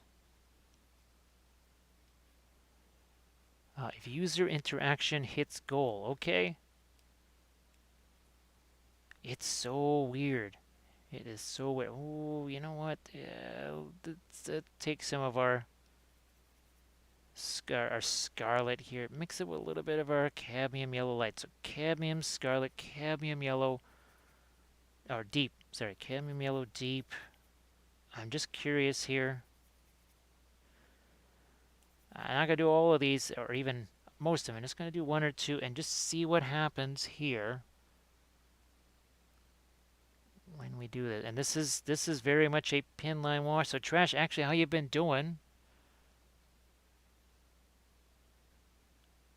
Speaking of crazy colors, did you end up getting more Prinkles? No, I was not able to get more Prinkles. I had to get something else instead. I am hoping maybe, actually, maybe tomorrow. Yeah, I think tomorrow I'll try and snag another one. Well, it'll be one Prinkles, and we'll try and do the same color scheme on the original Prinkles there, just so we got a little bit different, And then we'll have to get a third Prinkles so that we can try one of those other color schemes. So I'm just trying a few of these here. I just want to see, do we want these to be this light, or does it not make sense? Oh, so it's to get on the front page. Okay. Yeah, I'm super not aware of all that kind of stuff. So I will apologize if I don't know what some of that stuff is. I'm going to use these things as my little handhold point here, I believe. Talls, how you doing there, Talls? Let's see. Avocado Kids hasn't seen it anywhere else.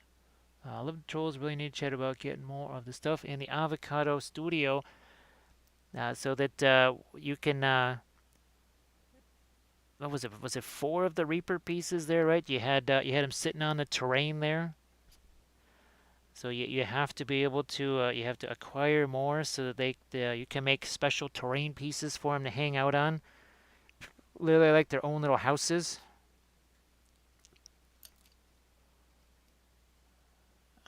Let's see. Hand holding. Let's see. You should be on the front page. You would blow up. Share all this knowledge. Yeah, I didn't know. I've never heard of the front page before. I can kind of imagine what that is. Just kind of, I'm trying to translate it into YouTube ease, basically. Let's see, Massive Cravat. Oh, thanks, Massive Cravat. Having some lunch, getting ready to make a warbander for some Anglo-Danes, using Oh, the little big men transfers. Well, I wish you luck there, Massive Cravat. I wish you luck. New generators. Yes, that's it. Terrain for your work is this is the way. This is the way. We have miniatures, then we have to make terrain for it. This is the way. And I don't know, maybe I'm just gonna keep going with some of this here. And we'll just let it be kind of glazy like this. So I'll catch you later there, Numbskull. You have a good one. Yeah, Nixel, can you believe what it's been like since, especially since April, right? March doesn't really count. We weren't really doing the oils that much in March. But do you remember in April and May when Big Acrylic was trying to shut this whole operation out? Look at that. See how that just did its little thing there? Here, why don't we zoom in a little more for you? Which means I have to hold it in a whole different spot here, but maybe that'll be good for you.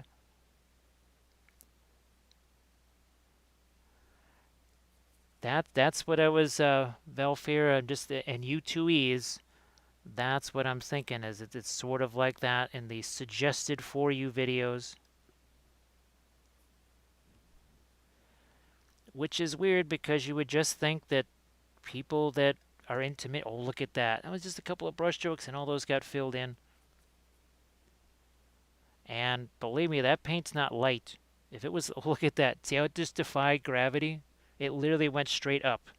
It defied gravity. That, yeah, they talk about contrast paints and capillary action. I laugh. I laugh at your paltry capillary action.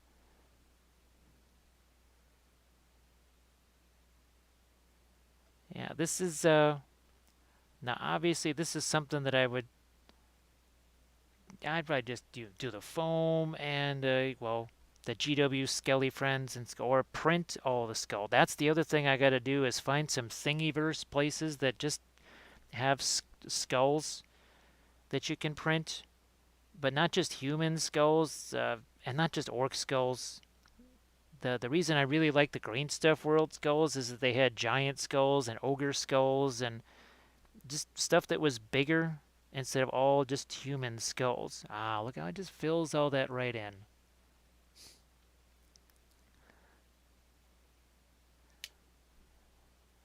Here, let's see what we got. Oh yeah, well Nick, so it just on the YouTube lives and stuff, and even on Facebook, it didn't get any traction at all, just as a whole. But then there was something about Twitch, where all of a sudden people they just started using it themselves, and there was just something about oh look at that, just feels right in there. Something about the Twitch community where people were actually willing to give it a try. Well, YouTube is super territorial. We talked about that. YouTube is very territorial, whereas Twitch is, well, kind of the opposite. I mean, it's about as opposite as you can get, which is, oh, look at that. Look at that. It was just one little dot of paint, and it filled that entire triangle. With acrylics, I can remember struggling with that for hours. Silver Tongue, yes, the entire thing all painted in oils. So, what was it, an hour and 43 minutes ago, it was just primer.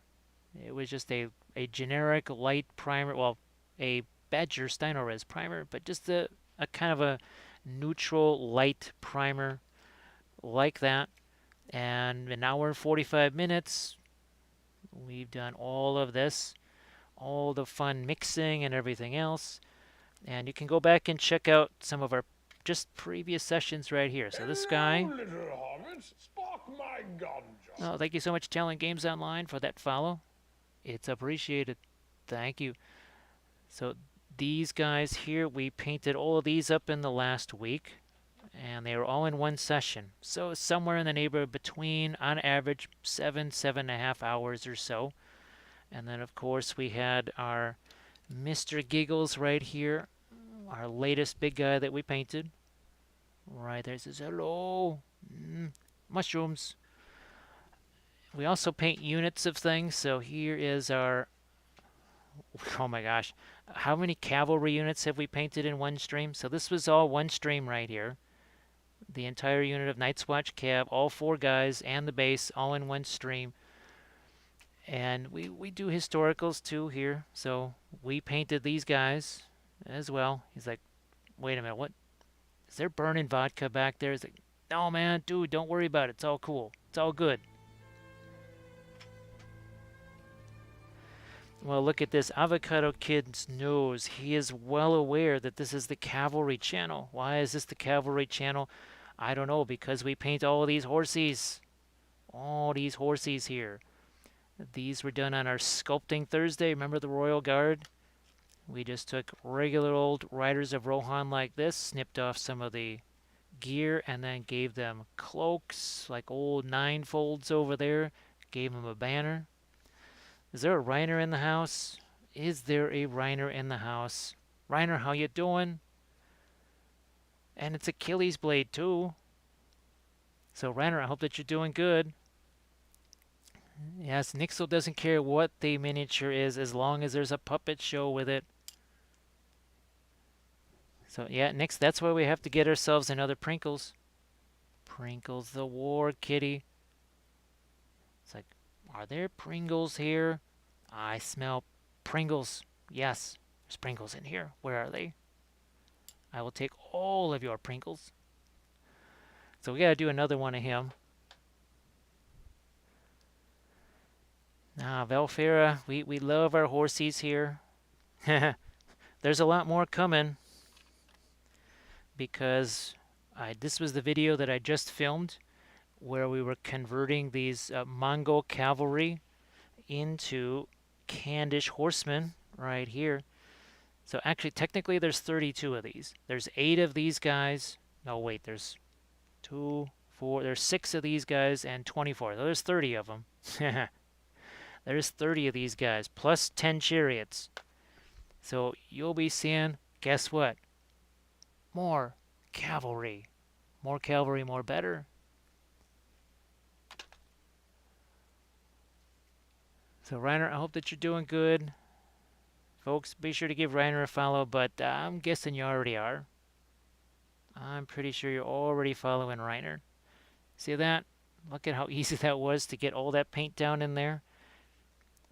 I keep thinking of how many times I painted this stuff in acrylics and spent that stupid letter right there. It was 1 drop of paint. It literally went this way, and that way with 1 drop of paint.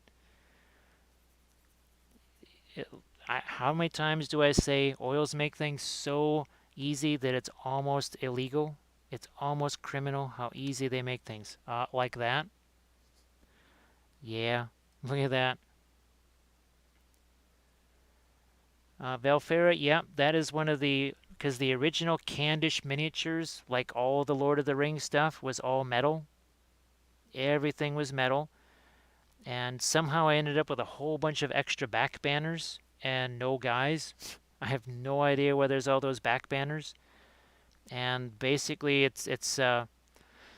there's sort of like a cross between Mongols and Japanese, I guess. It's weird, but they have those back banners on. Look at that. See how easy that was? And I wanted to at least get some of them with those back banners. Now the other ones, I'll probably just make my own green stuff ones for that. Let's see. What the hell we got here? Hey, One Riser.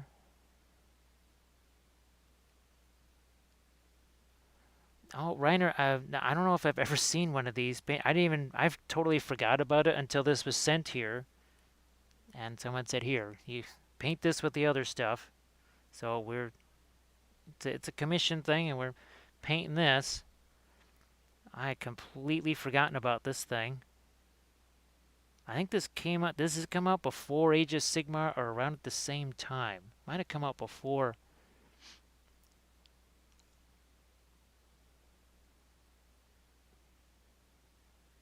Now, hopefully at some point they do make that aforementioned Ossiarch terrain because I could swear they were sort of hinting at that.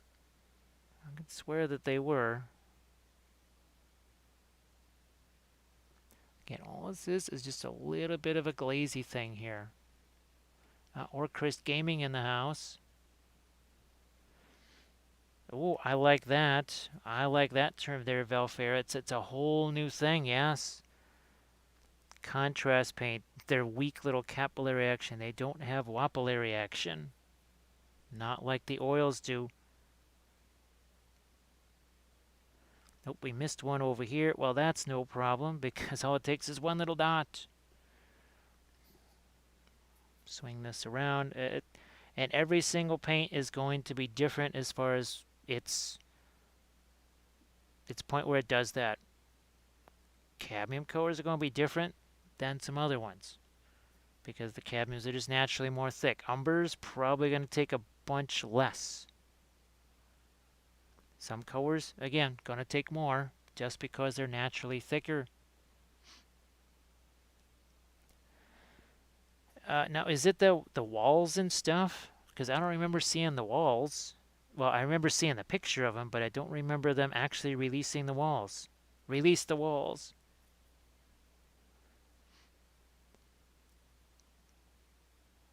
Vetbug Gaming just got the purple feather barrette.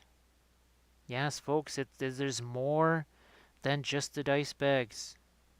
As much as I talk about the dice bags, there's more stuff. Look at that. See that? Just how easy was that? And look at how light this stuff appears. It's not terrible. Look at that. That is. Look at how funny that is. I can remember sitting there just with the acrylics having to. All right, look at that.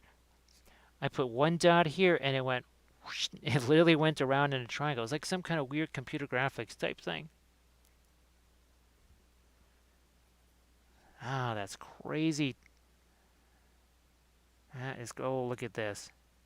Yeah, it just makes it all so darn easy. And we can make these a whole bunch lighter as well.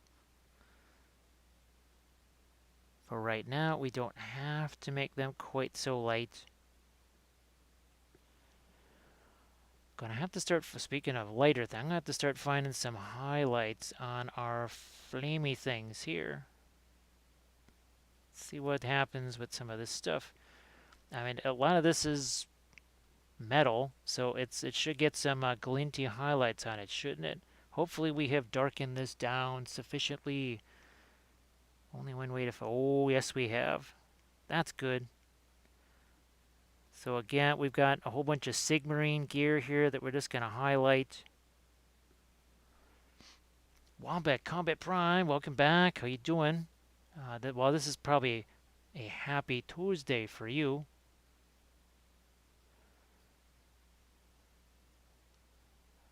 Let's see, Silver Tongue, does the paint smell funny?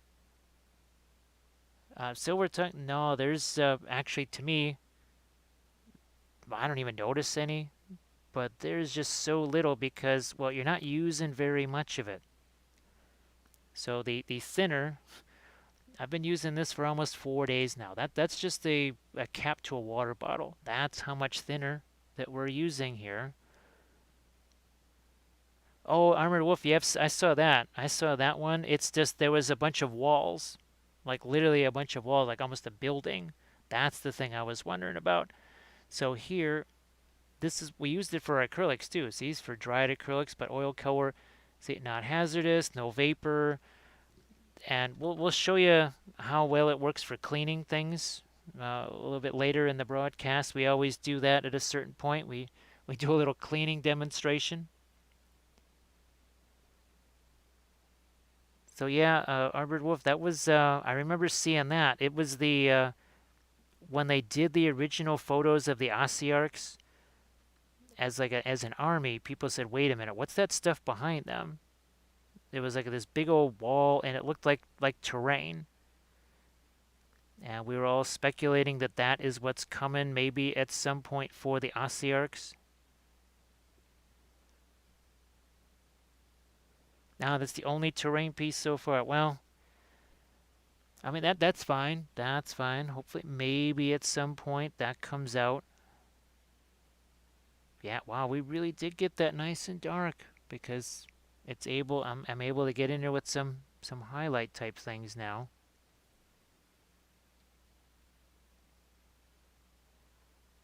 Yeah, I guess too. With me, the experimentation, part of it is just to keep things interesting, but then there's the survival aspect. I always have to be searching for a better way or a better method or whatever. Just happen to stumble across the oils, and then oils became the way. It became very Mando, and it was very much the way all of a sudden. The Elu asks, "What's the most easy paint to get into for minis?" Well, actually, it might depend on where you're located. So probably in Europe, the Vallejo stuff, the Games Workshop stuff, that's probably going to be the easiest to get in Europe and overseas.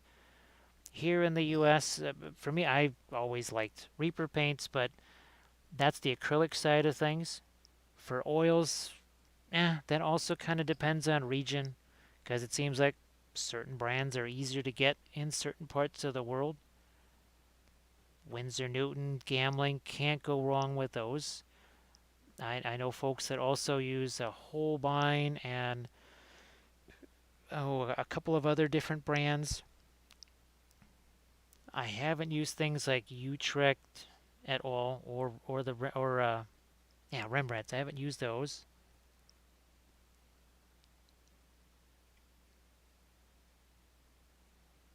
Let's see. A friend has that Magic the Gathering shop, and he sells the figures and the paints there. Yeah, we even before all of the craziness and such, we hadn't we weren't able to go to game stores very much at all anymore, which is kind of a bummer. Definitely a bit of a bummer. But that's we had been painting the miniatures, but then doing once we started doing the game store stuff, that opened up a whole new world. Really wouldn't be doing any of the Lord of the Rings stuff, that's for sure.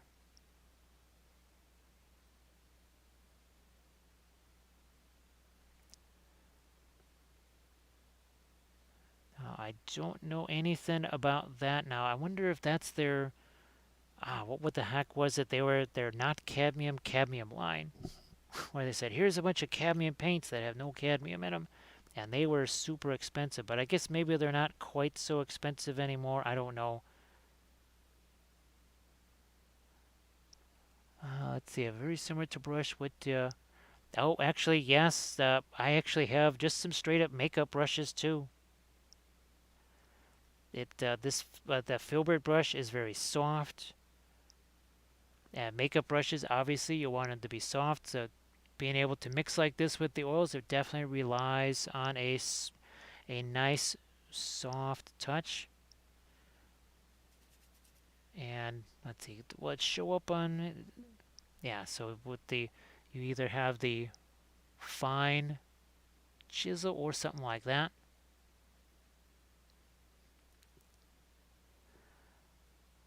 But let's bring in a little bit more of this green here. We got some green with a little bit of the indigo here.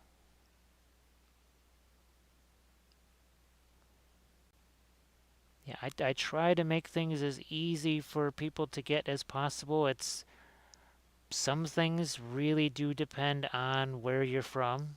There's things that are hard for me to get that other folks say, "Oh yeah, I can just go to my local store and get that." And I say, "What?" And then there's things that I can get that because of whatever reasons that's very hard for other folks to get. It's why I've tried so many different types of paint, or so many different brands of paints. At a certain point, I just kind of say, look, guys, I can only buy so much of the same colors over and over again.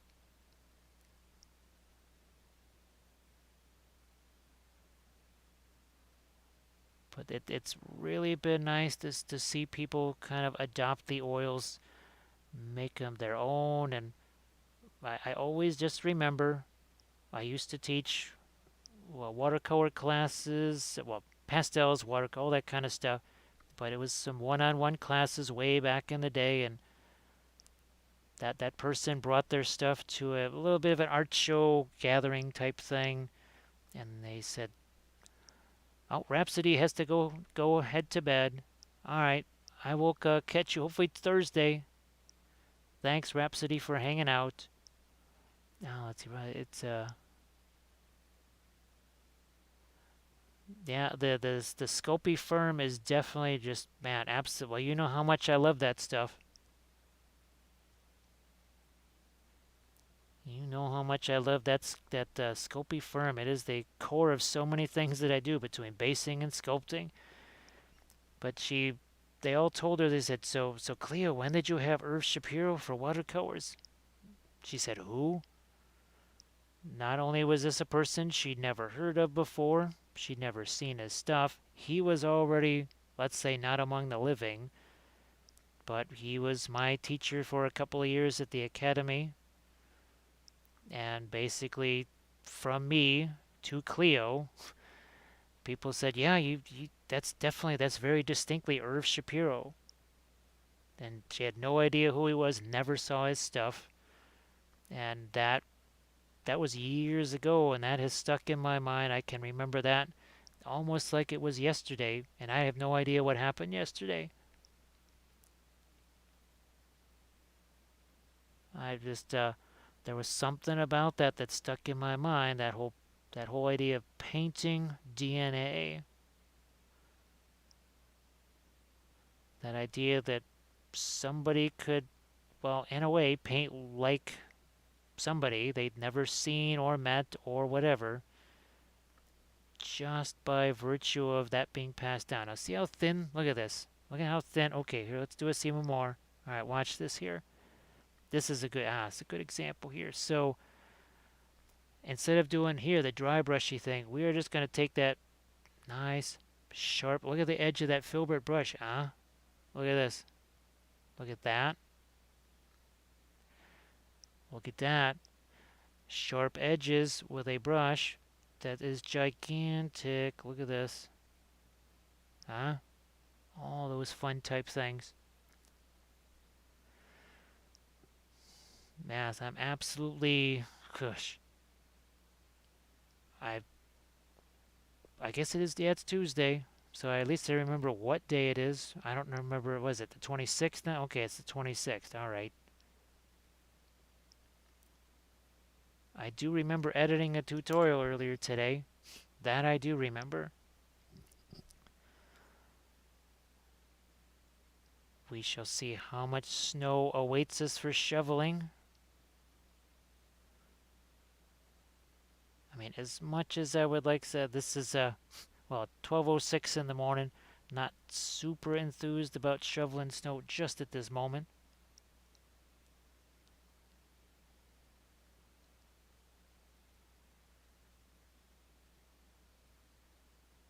Couple more of that. Also has a little bit of texture to it. A little bit of texture.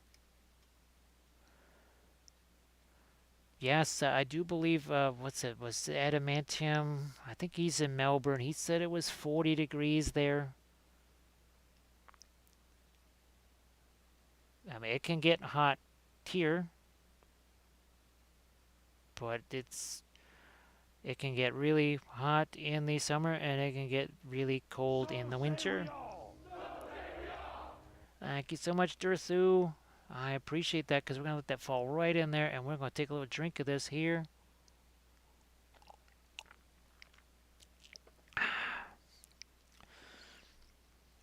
So for us, it will get into the 40s here. I do believe it was back in the mid 90s when we had an entire week. Well, it was about 105 to 101 to 105 degrees for a week. And that created a lot of problems.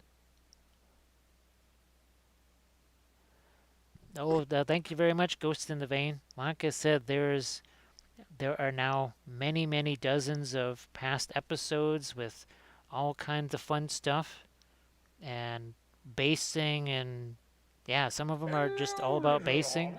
Spark my ganja. Oh, thank you much, Alu. Thank you very much. And Gandalf says, thank you, little hobbits. Oh, that will spark the gungeon. Look at all that fire.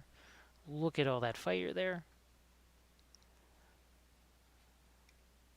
Let me see. Must be in the west. Well, we're in Chicago here. The last time I looked outside, it was 5 o'clock. So that was 7 hours ago. And it all kind of depends here because of the lake. The lake can modify weather quite a bit.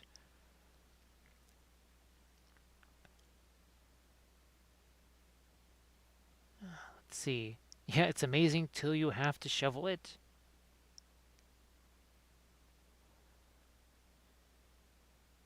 Yes, unfortunately, it really does put the wind into Windy City when. Well, looky here, Dr. Faust is back. Dr. Faust is back. Let's welcome in the Raiders there. Let's welcome in the Raiders. We're also going to back out a little bit here. Actually, Ghosts in the Vein, yeah, I've got to have me some pizza this week. I haven't had any in about a week or so, so we're kind of craving that. So, Dr. Faust, how are you doing? We are painting the Herdstone here, a little Age of Sigmar, right? Little was a Beast of Chaos type of a thing. So a little bit of our glowy things, a little bit of a glowy thing going on there.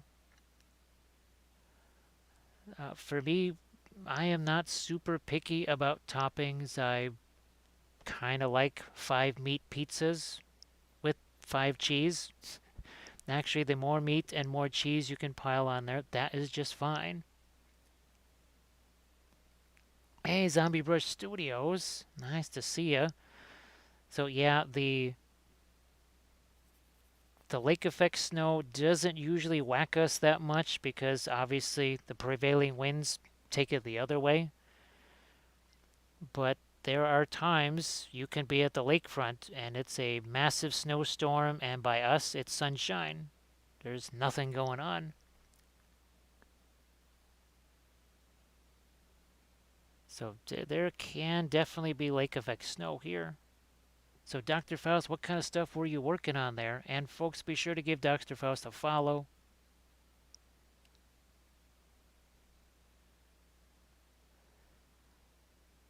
Most people here, if they're going to have, well, where I live, the houses are way too close together to have any kind of outdoor furniture. Because if you had outdoor furniture, it would be on your neighbor's roof. So there's not a lot of outdoor furniture in this neighborhood here. But if folks do have that, it's going to be weighted down, that's for sure. Yeah, that's what makes the winter time when we get a lot of snow here. You literally run out of places to put the snow because you can pile it on top of your neighbor's yard or sidewalk. But once the piles reach a certain height, like if it snows 8 inches here, to shovel out the street, I will have two mountains of snow that are roughly 12 feet long, 4 feet wide, and probably 5 feet tall. Dr. Fell's working on some random D&D stuff. So for the folks that came in here with the raid, we are working with our usual oil paints right here.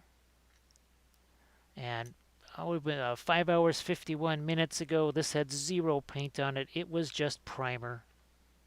Just plain old kind of light neutral primer like this. And in 5 hours 51 minutes, we've done a little things. Maybe there's been a little color applied here. Little object source lighting, little non-metallics, lots of different colors for all our edges here. Lots of different shapes. Warm colors, cool colors, reds, greens, all that kind of stuff.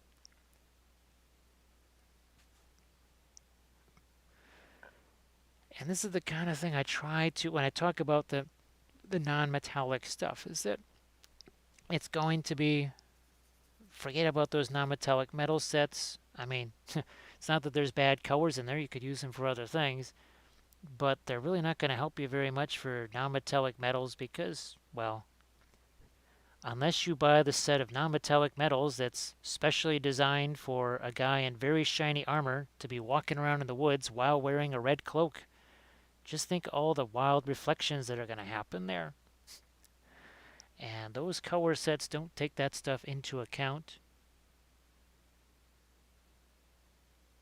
Speaking of taking stuff into account, now this is where it gets interesting. Okay, if I was to put too much reflected light there, it gets to be less like a stone and, well, more like metal. So that's where we have to ignore the impulse to want to reflect everything all the time.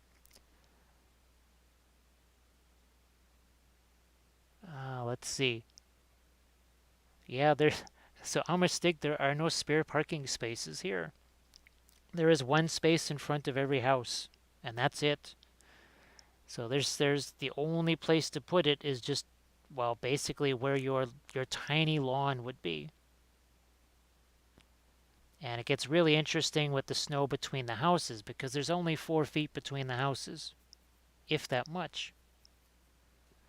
So there's not a whole lot of places for snow. So the palette over here, this is just a piece of parchment paper. And as we always, I mean, we joke about it all the time, but it's a serious thing. That is just where we store the colors. This is where the colors actually get mixed. This is the palette over here. I mean, especially something like this here. Why would you not want to be mixing colors on here instead of painting palette miniatures? Once I learned, was it 2 years ago? I think it was 2 years ago when I came to the realization of how many palette miniatures I painted. I said, uh-oh, this is no bueno. We're not doing this anymore. So do what now? Basically, it's almost like you're tiling a floor or painting a wall, right? I've left this place open. I've left these two things open. And I've left these things open.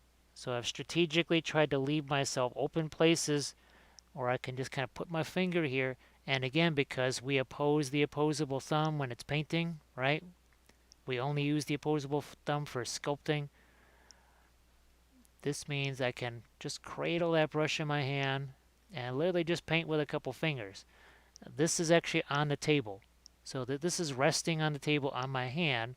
My hand is on the miniature. Nice, easy, gentle brush strokes, right? Nice and easy here. And you can see that there's some paint getting on my hand. Yeah. You want to talk about somewhere that was hard to not leave. Well, look at this thing. Well, there was these. So that crazy thing there, that was nuts. This was crazier because that weighed 18.9 pounds. It weighed almost 20 pounds.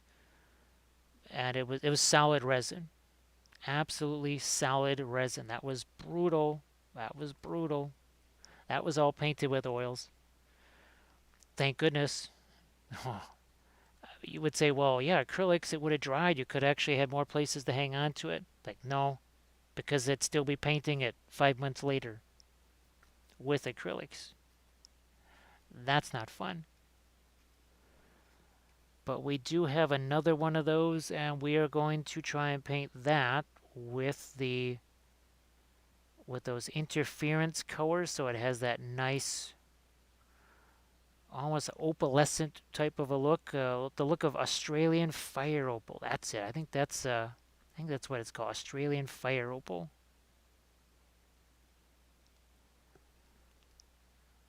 And that was the reference picture that I had found. Actually, was Australian fire opal, and I've seen it. I've known some jewelers, and I've actually painted on Australian fire opal, believe it or not, with a bakeable paint. This could now that we're getting into this phase, I think we can start to wander on over to some of these edges here and start to darken these guys up.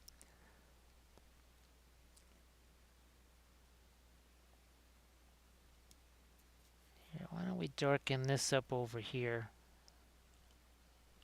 There's no, I'm not going to be putting my finger down in there. Certainly not anymore. Even if I was, not going to be putting them down there anymore. This is the original brush that we started with 5 hours 57 minutes ago doing our pre-glaze with, right?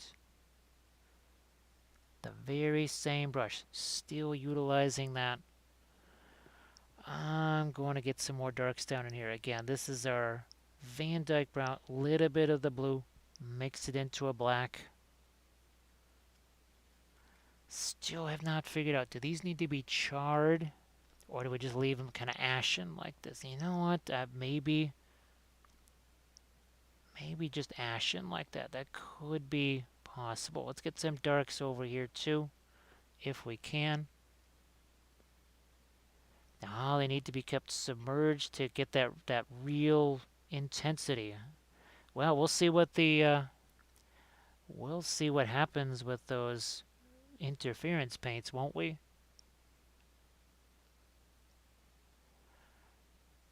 So yeah, what we were hoping to do is just so that you, as you come around here, see the blues and the green on that rock there is, and it makes this gets warmer by the virtue of this being cooler and vice versa. This being warm makes that cooler.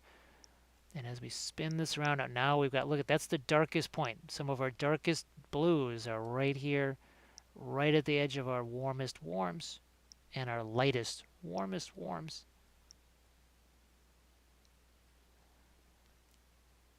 Oh, thanks. There we definitely, wow, I just did, in an ideal world, there would be a teleport machine that I could just visit all of our Australian friends, because we have tons of Australian friends.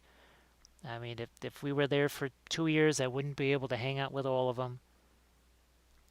Maybe at some point, just situations arise where maybe we can get to actually hang out with all of our Australian friends, because that would be fantastic. We know so many folks. I mean, and just not just at Melbourne. I mean, you're talking pretty much everywhere. Everything from Perth all the way down to Taz and everywhere in between. Yes, Adamantium has already said that you must come down here. Now, of course, we've already discussed that some folks say no, you're not allowed to. You would just play footy the whole time you're down there. You wouldn't be painting. You would be out there trying to, well, I wouldn't be kicking goals. That's not really my thing. I'll catch you later, Grey Wolf Studio. Thanks for hanging out. Hopefully I'll see you Thursday. We'll keep sculpting on Friedrich the Great, and I think we'll have some other things too, just so that we can throw some material on them. So you always know here, expect the unexpected.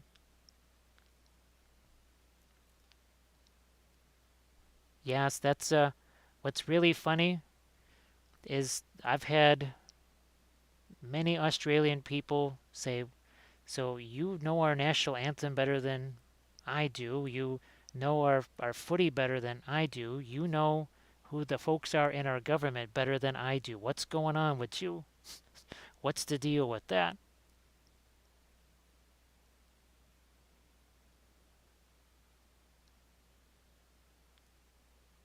Little tempted to draw that out. I'm not going to, because we got a scaly friend right here. We want those lights. If I lighten that more, the lights on the scaly friend not so light anymore.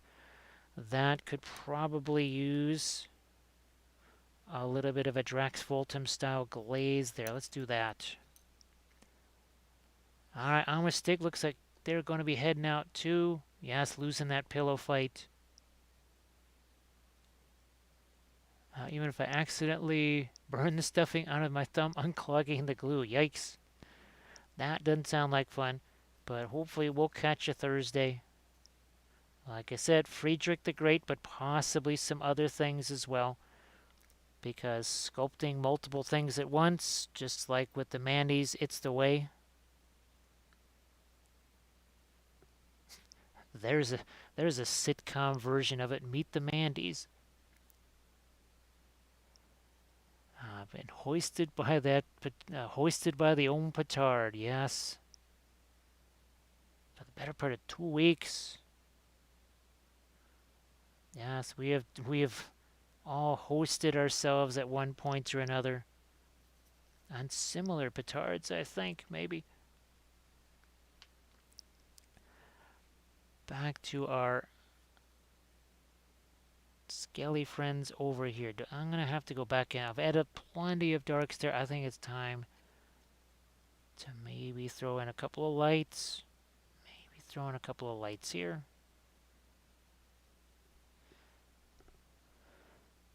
Maybe on that bone there. I'm gonna go with some yellow here. Cadmium yellow light. I think that might be mixing into some umber here. Steal some of the brilliant yellow pale. Oh, that's an interesting little color right there. It's got almost hints of green in it, but slightly warmer green than what's around there. Okay, again, I'm just going to use my one spot there where I can put my finger without having a unfortunate accident here. Work this back in.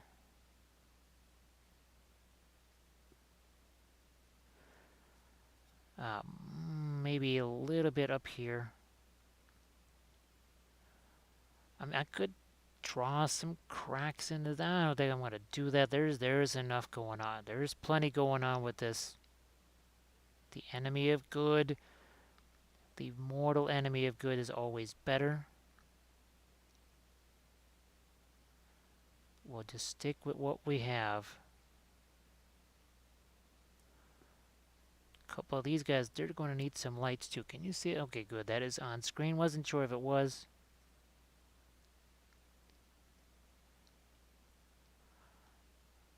But the idea, I know a lot of people talk about keeping stuff on screen, keeping it in focus and such. Well, the easiest way here, we don't have any autofocus on. Autofocus is off.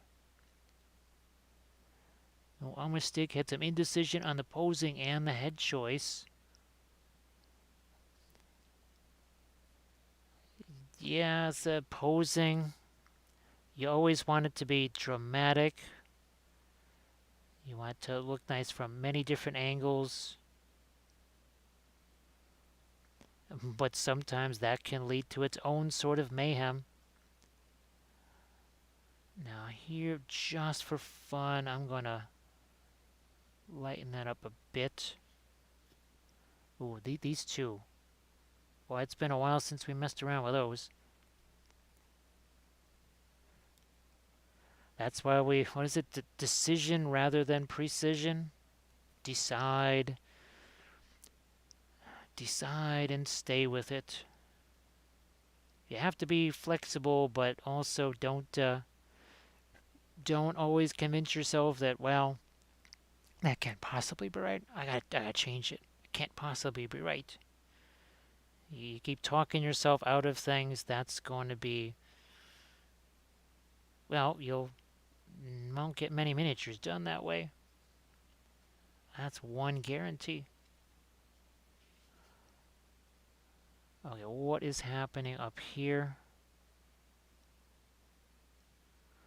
That was one where we really kind of went at it with the sanding sticks. Sometimes, well, especially when you're doing prepping a thing like this, you sort of forget to bring back the gentler grit sanding sticks, and you're left behind with a wee bit of texture you didn't think you had.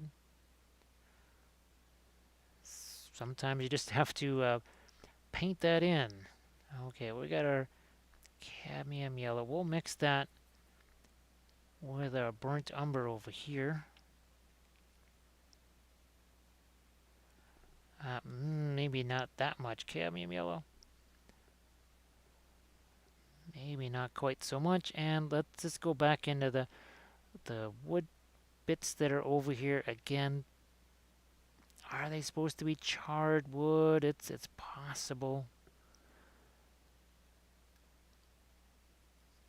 Interesting. Wow. So I'm looking at the reference pictures That the fire pit there is awful dark for a fire pit that's supposed to. Well, I mean, the fire's kind of lighting that fire, but why the heck is it so dark? I just noticed that now. I just happened to look over there and went, huh? Boy, the rocks and such are also way lighter on theirs. Well, part of it, I guess, is because they don't have these bright, shiny things going on. All right, I like that greenish color. Can we move that around in a couple of other places here? And this is that sort of a sickly, jaundicey color I think that was being requested earlier too. I'm just going to throw some of that all the way down here. All the way over here. Maybe even a little on these, again, these guys. Heck, maybe even on some of the skelly friends too.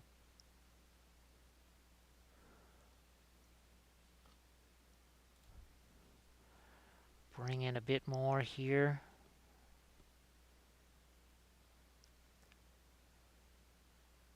Maybe even on some of the, yeah, these ropes or whatever those are supposed to be.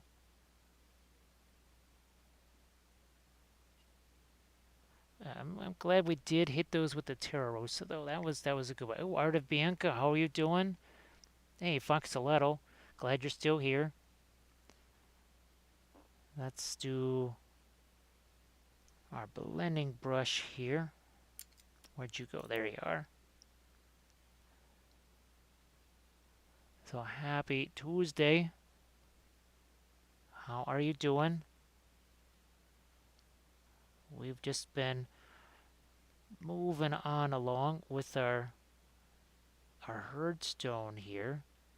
Actually, first piece of terrain, I mean, technically it's terrain. First piece of terrain we have painted with oils on stream. I think we've technically painted terrain on stream before. Maybe not. I don't know if we've even painted a piece of terrain on stream, but it's certainly the first oil painted terrain. So welcome, Arta Bianca. Glad to see ya. Oh, you know what we need to do over here? Look at this. Okay, yeah, I know that's a beat up axe right there, but we still need to. It's that proverbial cartoon glass, right? We need to have those three solid lines that kind of indicate there's a hard surface. How are we going to do that? Our options are a little bit on the limited side given the proximity to the flames over here. We're looking for an edge contrast here. Right there. Okay, so where the brush is down here, I'm just trying to, I think we might have figured something out there. As much as I'd love for the glow to reach all the way out over the, you know what? No, we won't do that. I think sometimes the further out that glow reaches, the more it's, in a weird way, kills the effect. So let's not do that. It's sleep intermission. Monster Bucket. Nice to see you again. Thank you very much. Thank you very much. Why don't we? I'm gonna go a little further with that. And now I see an edge. Now I see an edge there. With all the flame stuff going on, there's no way to actually get any sort of real weathering on that, so we won't really try that. Oh, thanks, Art of Bianca. This we've been doing a lot of gigantic stuff here. I just realized it. Holy smoke! So there's this. The last stream that we did on Saturday, we painted this guy, Mr. Giggles, right here. Look at how big he is. He's actually technically taller than the Herdstone. Yeah, he's actually a little bit bigger. And then we've got these two big guys as well. So all of these were painted in the last week, I think, on stream. Yeah, there's two more big guys for you. All done with the oils. Because Hashtag oils makes life easier. It literally does. So easy, in fact, that there are some states where it's like it's not legal for it to be that easy. And all of those are, they're going to be highlights if they're not already highlights. So all of those previous sessions, those are all saved as highlights. You can go back and watch those. We're basically treating this like it's a YouTube channel. It's that the videos are there for you to watch in their entirety.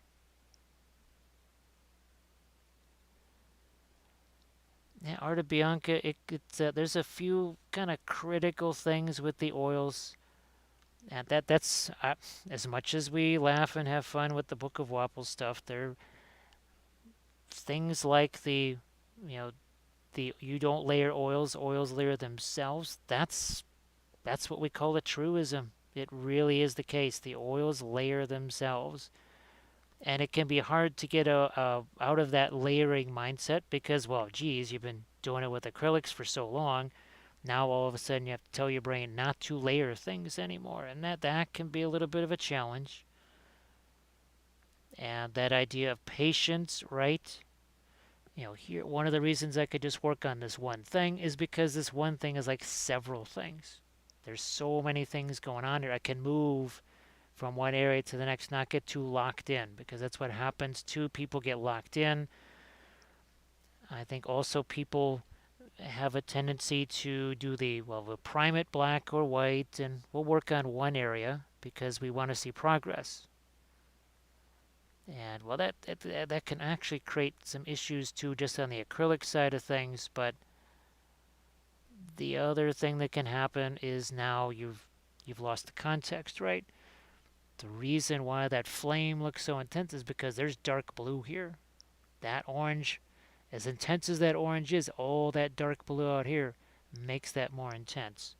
And we had to realize that was early on. We had to realize that was going to be something we needed to think about. I mean, from the outset, had to constantly think about that. I think we'll drop in some of our. How much lighter do we want that to be? Again, context, right? That stuff can't be. I think I need to go darker. That's what I'm going to do. I'm going to reverse course here. We're going to take the asphaltum, mix it with the quinacridone golden brown. Well, Art of Bianca, I think you've seen the 2D art that we do here, and actually, people are begging me to do basically landscapes of Middle Earth. They want me to take the joys of Middle Earth landscape style.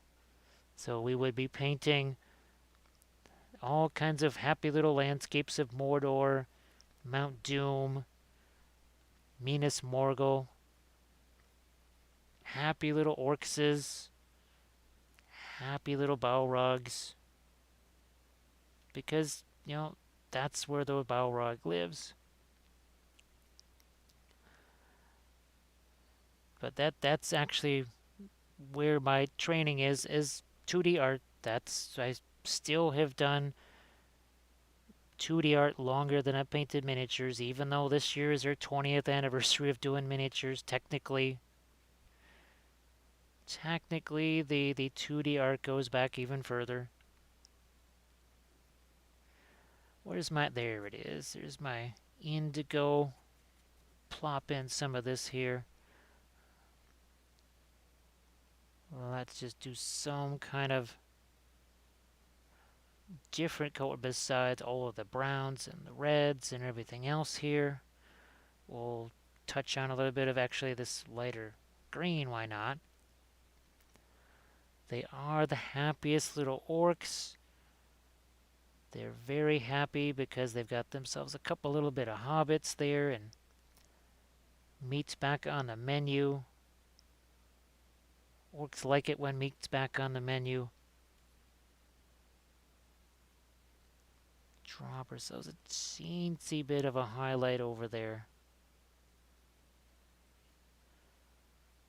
So that would be very fun actually to, and not just, I mean, obviously there's the locations everybody always thinks of, but it would be really fun to do landscapes of Dol Amroth and landscapes of, oh, let's see, different Corsair cities. That could be very interesting. Some of the cities of Harad. Yes, they all need their little orc friends. Of course, the Misty Mountains or the Lonely Mountain done in the Bob Ross style, of course. There's lots of people. They want Middle Earth Bob Ross style. I do have a pellet knife still. It's covered in plaster because I actually use it as a plaster trowel for my terrain, but there's that. Oh, an album cover for Golgoroth. Well, actually, gee whiz, what's the we created the whole thing of the Lord of the Pigments, right?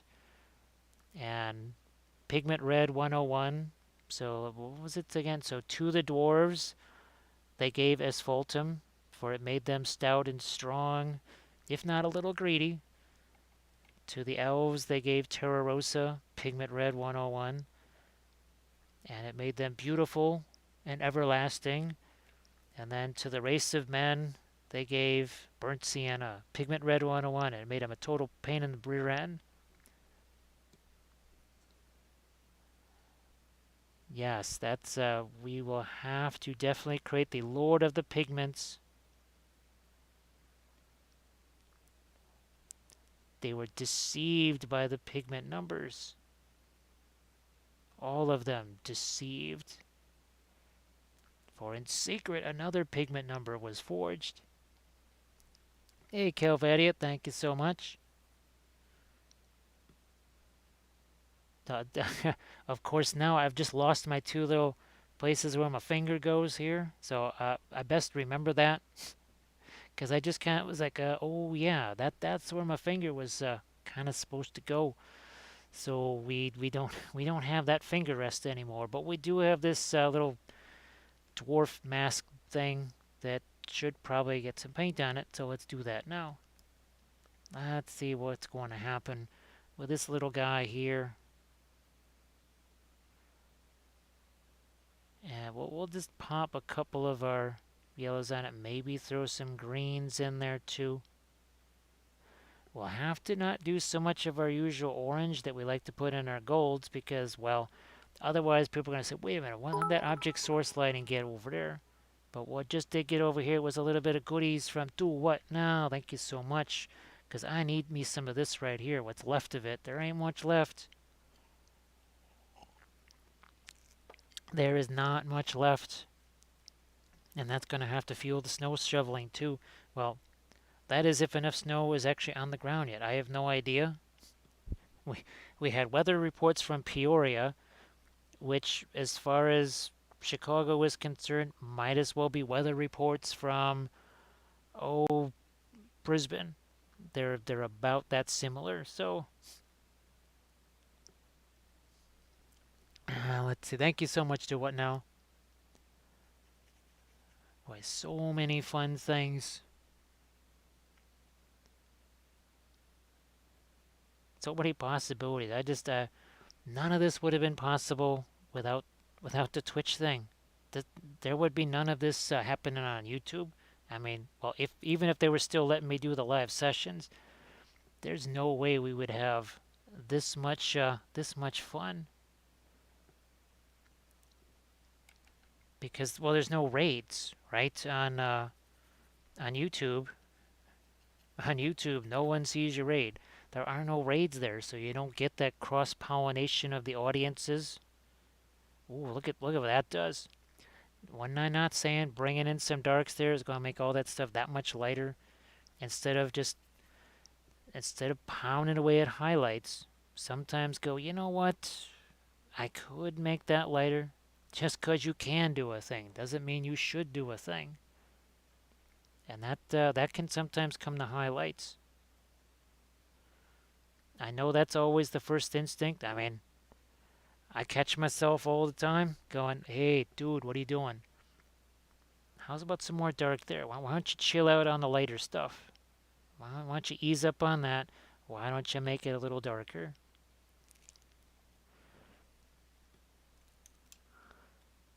So, Bianca, is there a particular type of subject matter that you prefer the most when it comes to 2D art? I think for me, it's always going to be portraits, but I'm always game for some good old spacescapes and seascapes. Always game for spacescapes and seascapes. Because that is definitely something I would love to do. Actually, if for some reason this got finished super early, I was almost going to just take out the Egyptian violet. And where are you? There you are. I was thinking of just repainting this in oils here real quick, because that was done in acrylics way back in the day. There's your traditional rock and ball art. Rocks in the front, ball in the sky. That was done way back in the day with the acrylics. It would be fun. Let's see, where's there some? We had some of the newer. Well, not newer. These are all from the same era here. But yeah, that was very fun. More rock and ball. And then of course I love to do the landscapes. So that's Mount Olympus in the background there, and that was the city of Tharsis, because that actually is the Sea of Tharsis right there at the base, and you can see a little bit of kind of an aqueduct thing going up Mount Olympus there. And then we did a whole series of these, at least 7. I think maybe there was 8 of them. All the little baby dragons, all the happy little baby dragons. We've added some darks in here. Maybe here too. That's very much a glazy thing. This dwarfy guy here, what should we do? It's almost tempted. Nah, I was actually tempted to do a little bit of verdigris on that. Or should I? It's a. No, maybe it make. Well, what the heck? Only one way to find out. Only one way. First, though, why don't we make indigo? I'm not going to bring out any phthalo green. I'm just going to do something like this here. So that's indigo mixed with our yellow there. Little glaze there. See, I don't think there's just enough for us to work with. Let's take this green over here and we'll do a quick little glaze with it and see what happens. That might be too light. I want to take a fair amount of our thinner here, and literally this little water bottle cap here, that is 3 days worth of thinner, maybe 4. This is why you don't have to worry about maybe that. Ooh, actually, that makes it a little more interesting there. So again, pin line wash, classic pin line wash right there. Only bit of verdigris. Why? Because we got all this green happening here. Color goes somewhere, must go everywhere, even onto tiny little dwarfy things. Even on the tiny little dwarfy things. We're going to take our asphaltum again here.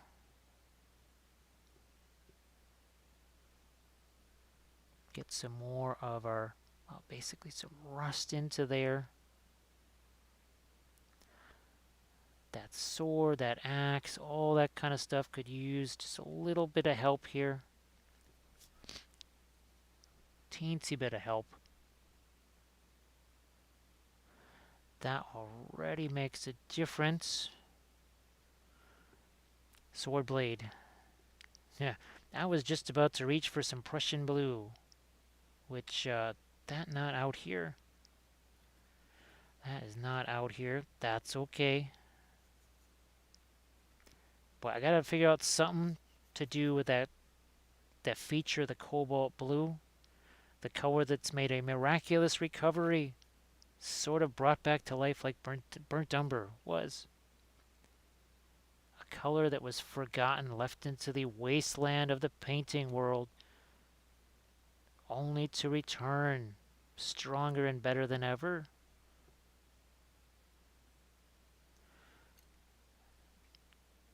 Tool brush blending, wasn't that a thing at one time, right? The whole tool brush blending or something like that. That was a big old thing a few years ago, wasn't it?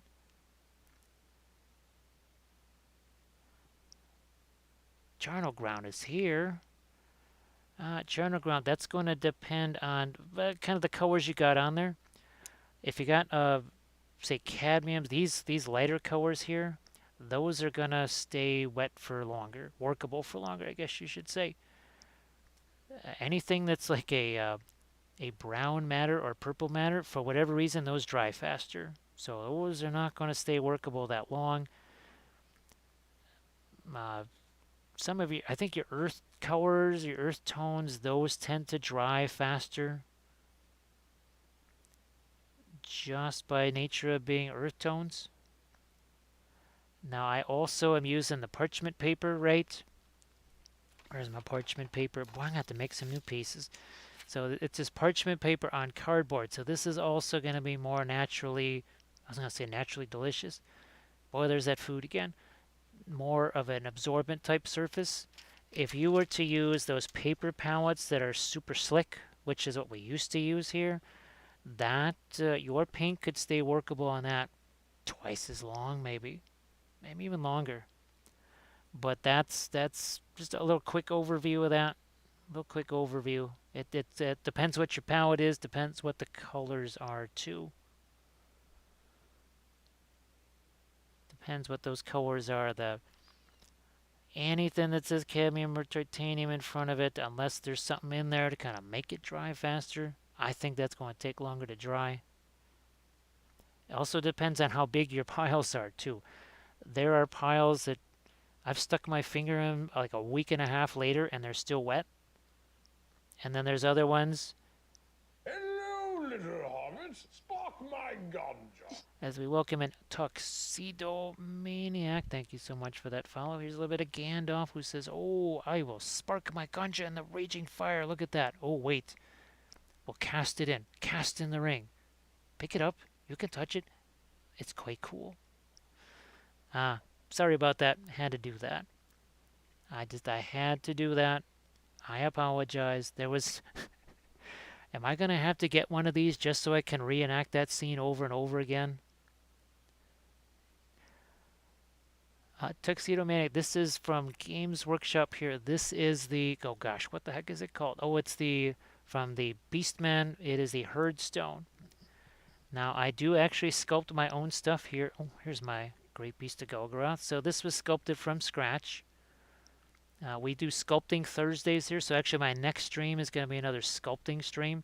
Sometimes it's converting, sometimes it's sculpting from scratch. So this was sculpted from scratch from an armature. And actually I haven't reviewed this at all. So here, we're going to have to do this a lot on Tuesday. It started life literally as a ball of tinfoil here. So let's grab our... There we go. So yes, he started out as a ball of tinfoil. The armature begins to take shape. And now we start to put some of our Sculpey gray extra firm around the outside. It's now encased in the Sculpey. It's not baked. We can move those legs around, get them in position. We start to bulk out some more. There's an orc next to it for scale. I actually did some filing, some sanding, and all that kind of stuff. And then we added epoxy sculpt. And you can see all the details that we put in. Gave him his feet and his face and all kinds of fun stuff like that. Most of the time I'm painting either things that are digital prints or 3D prints. So things like Woody here, and also our Mr. Giggles right here, our big fungus guy. So these are rather large pieces. We also do some smaller things. Well, you saw Gandalf there. And here's a few other things that we have sculpted here. So these are things that had a lot of conversion done to them. So our Army of the Dead, Gambling, our Easterling War Priest. So we do now we're doing more and more sculpting. It's also way cheaper because I've probably saved a good 300 hours, no, more than that, so far just on things that I've sculpted for myself. And I've had a ton of fun in the process, so look at that, huh? Remember this was nothing? How long did it take to get back in here? And again, that's just primer we were going over. So it doesn't, this was all wet oils into wet oils. That was mostly primer right there. Charnel Ground asks, I could finally fell asleep so I could actually listen to your response. It looks like that's the same pellet you had on Saturday. This is actually a new one here, Charnel Ground. This one I just actually fired up today, believe it or not. Let's see, Tuxedo Manic is in the beginning of the crafting stage. And now, Tuxedo, have you done anything that's, say, almost in the line of terrain? Because I love terrain. We're painting terrain right now. I really love making terrain for all kinds of historical things. Historical things are especially fun because there's an extra level of challenge there because it has to be believable but also playable. And those, and durable. Believable, playable, and durable. That's like trying to find the correct balance on a tank of armor, firepower, and speed. The most difficult triad to master of all. I think we'll let that little bit of light sneak at the yes. I'll let the little bit of light sneak in there, and we are definitely huge fans of trial and error here, Tuxedo Maniac. If you it's in the book of Wappel. If you want to avoid failure, yeah, just try nothing.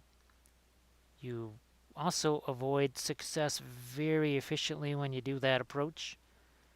So sometimes you just have to accept, like you say, accept, that just went horribly wrong. Because I was fortunate enough to gather some of our bolt action terrain here. I think, are we into our terrain yet? Nope, not yet.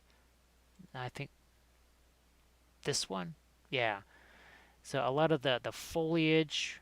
I don't think we have any buildings of that river, all that kind of stuff. Again, it had to be pretty rough and tumble. And there we go. So yeah, that is it's a display board, but it is also a terrain piece. It's kind of a little bit of each. And to make that playable but also durable, where you're putting metal miniatures on there and doing all kinds of crazy things, potentially rolling dice all over it, it can be dicey.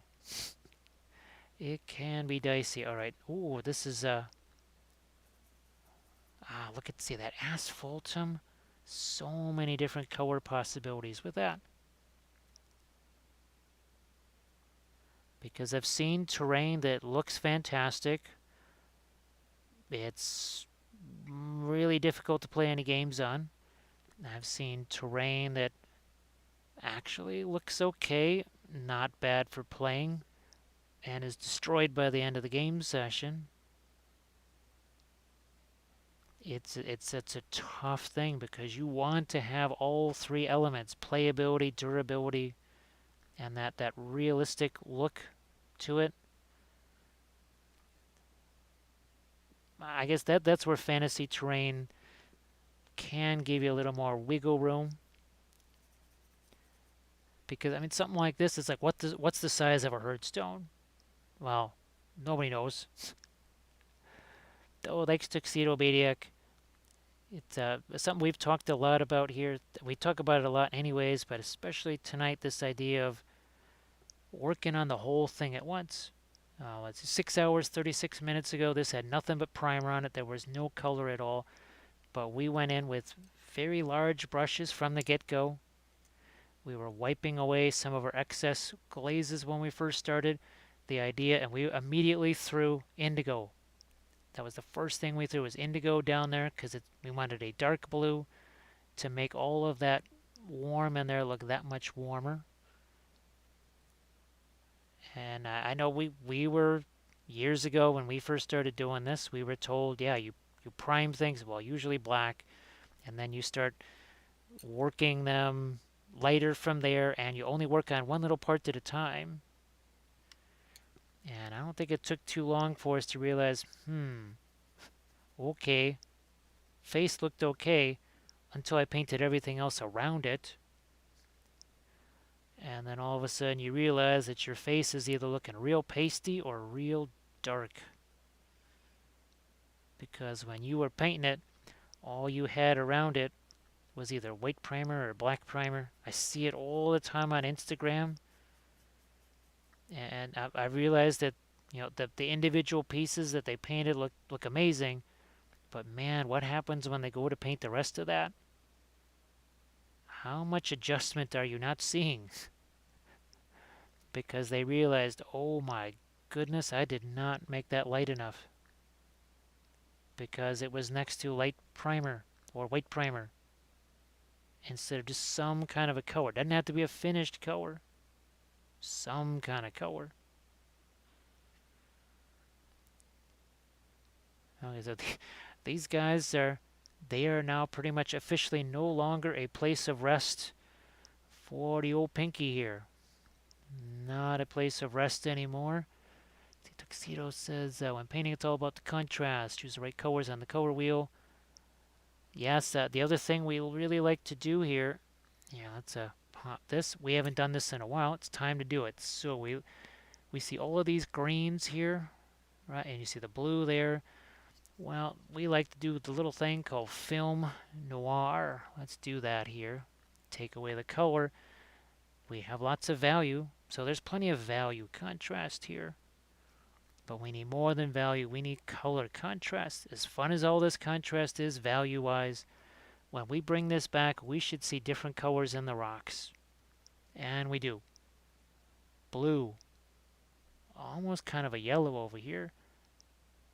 Back to kind of a bluish green. Up here it's almost looking like a brown tan type of a color. That so many different types of contrast besides just that whole light and dark idea.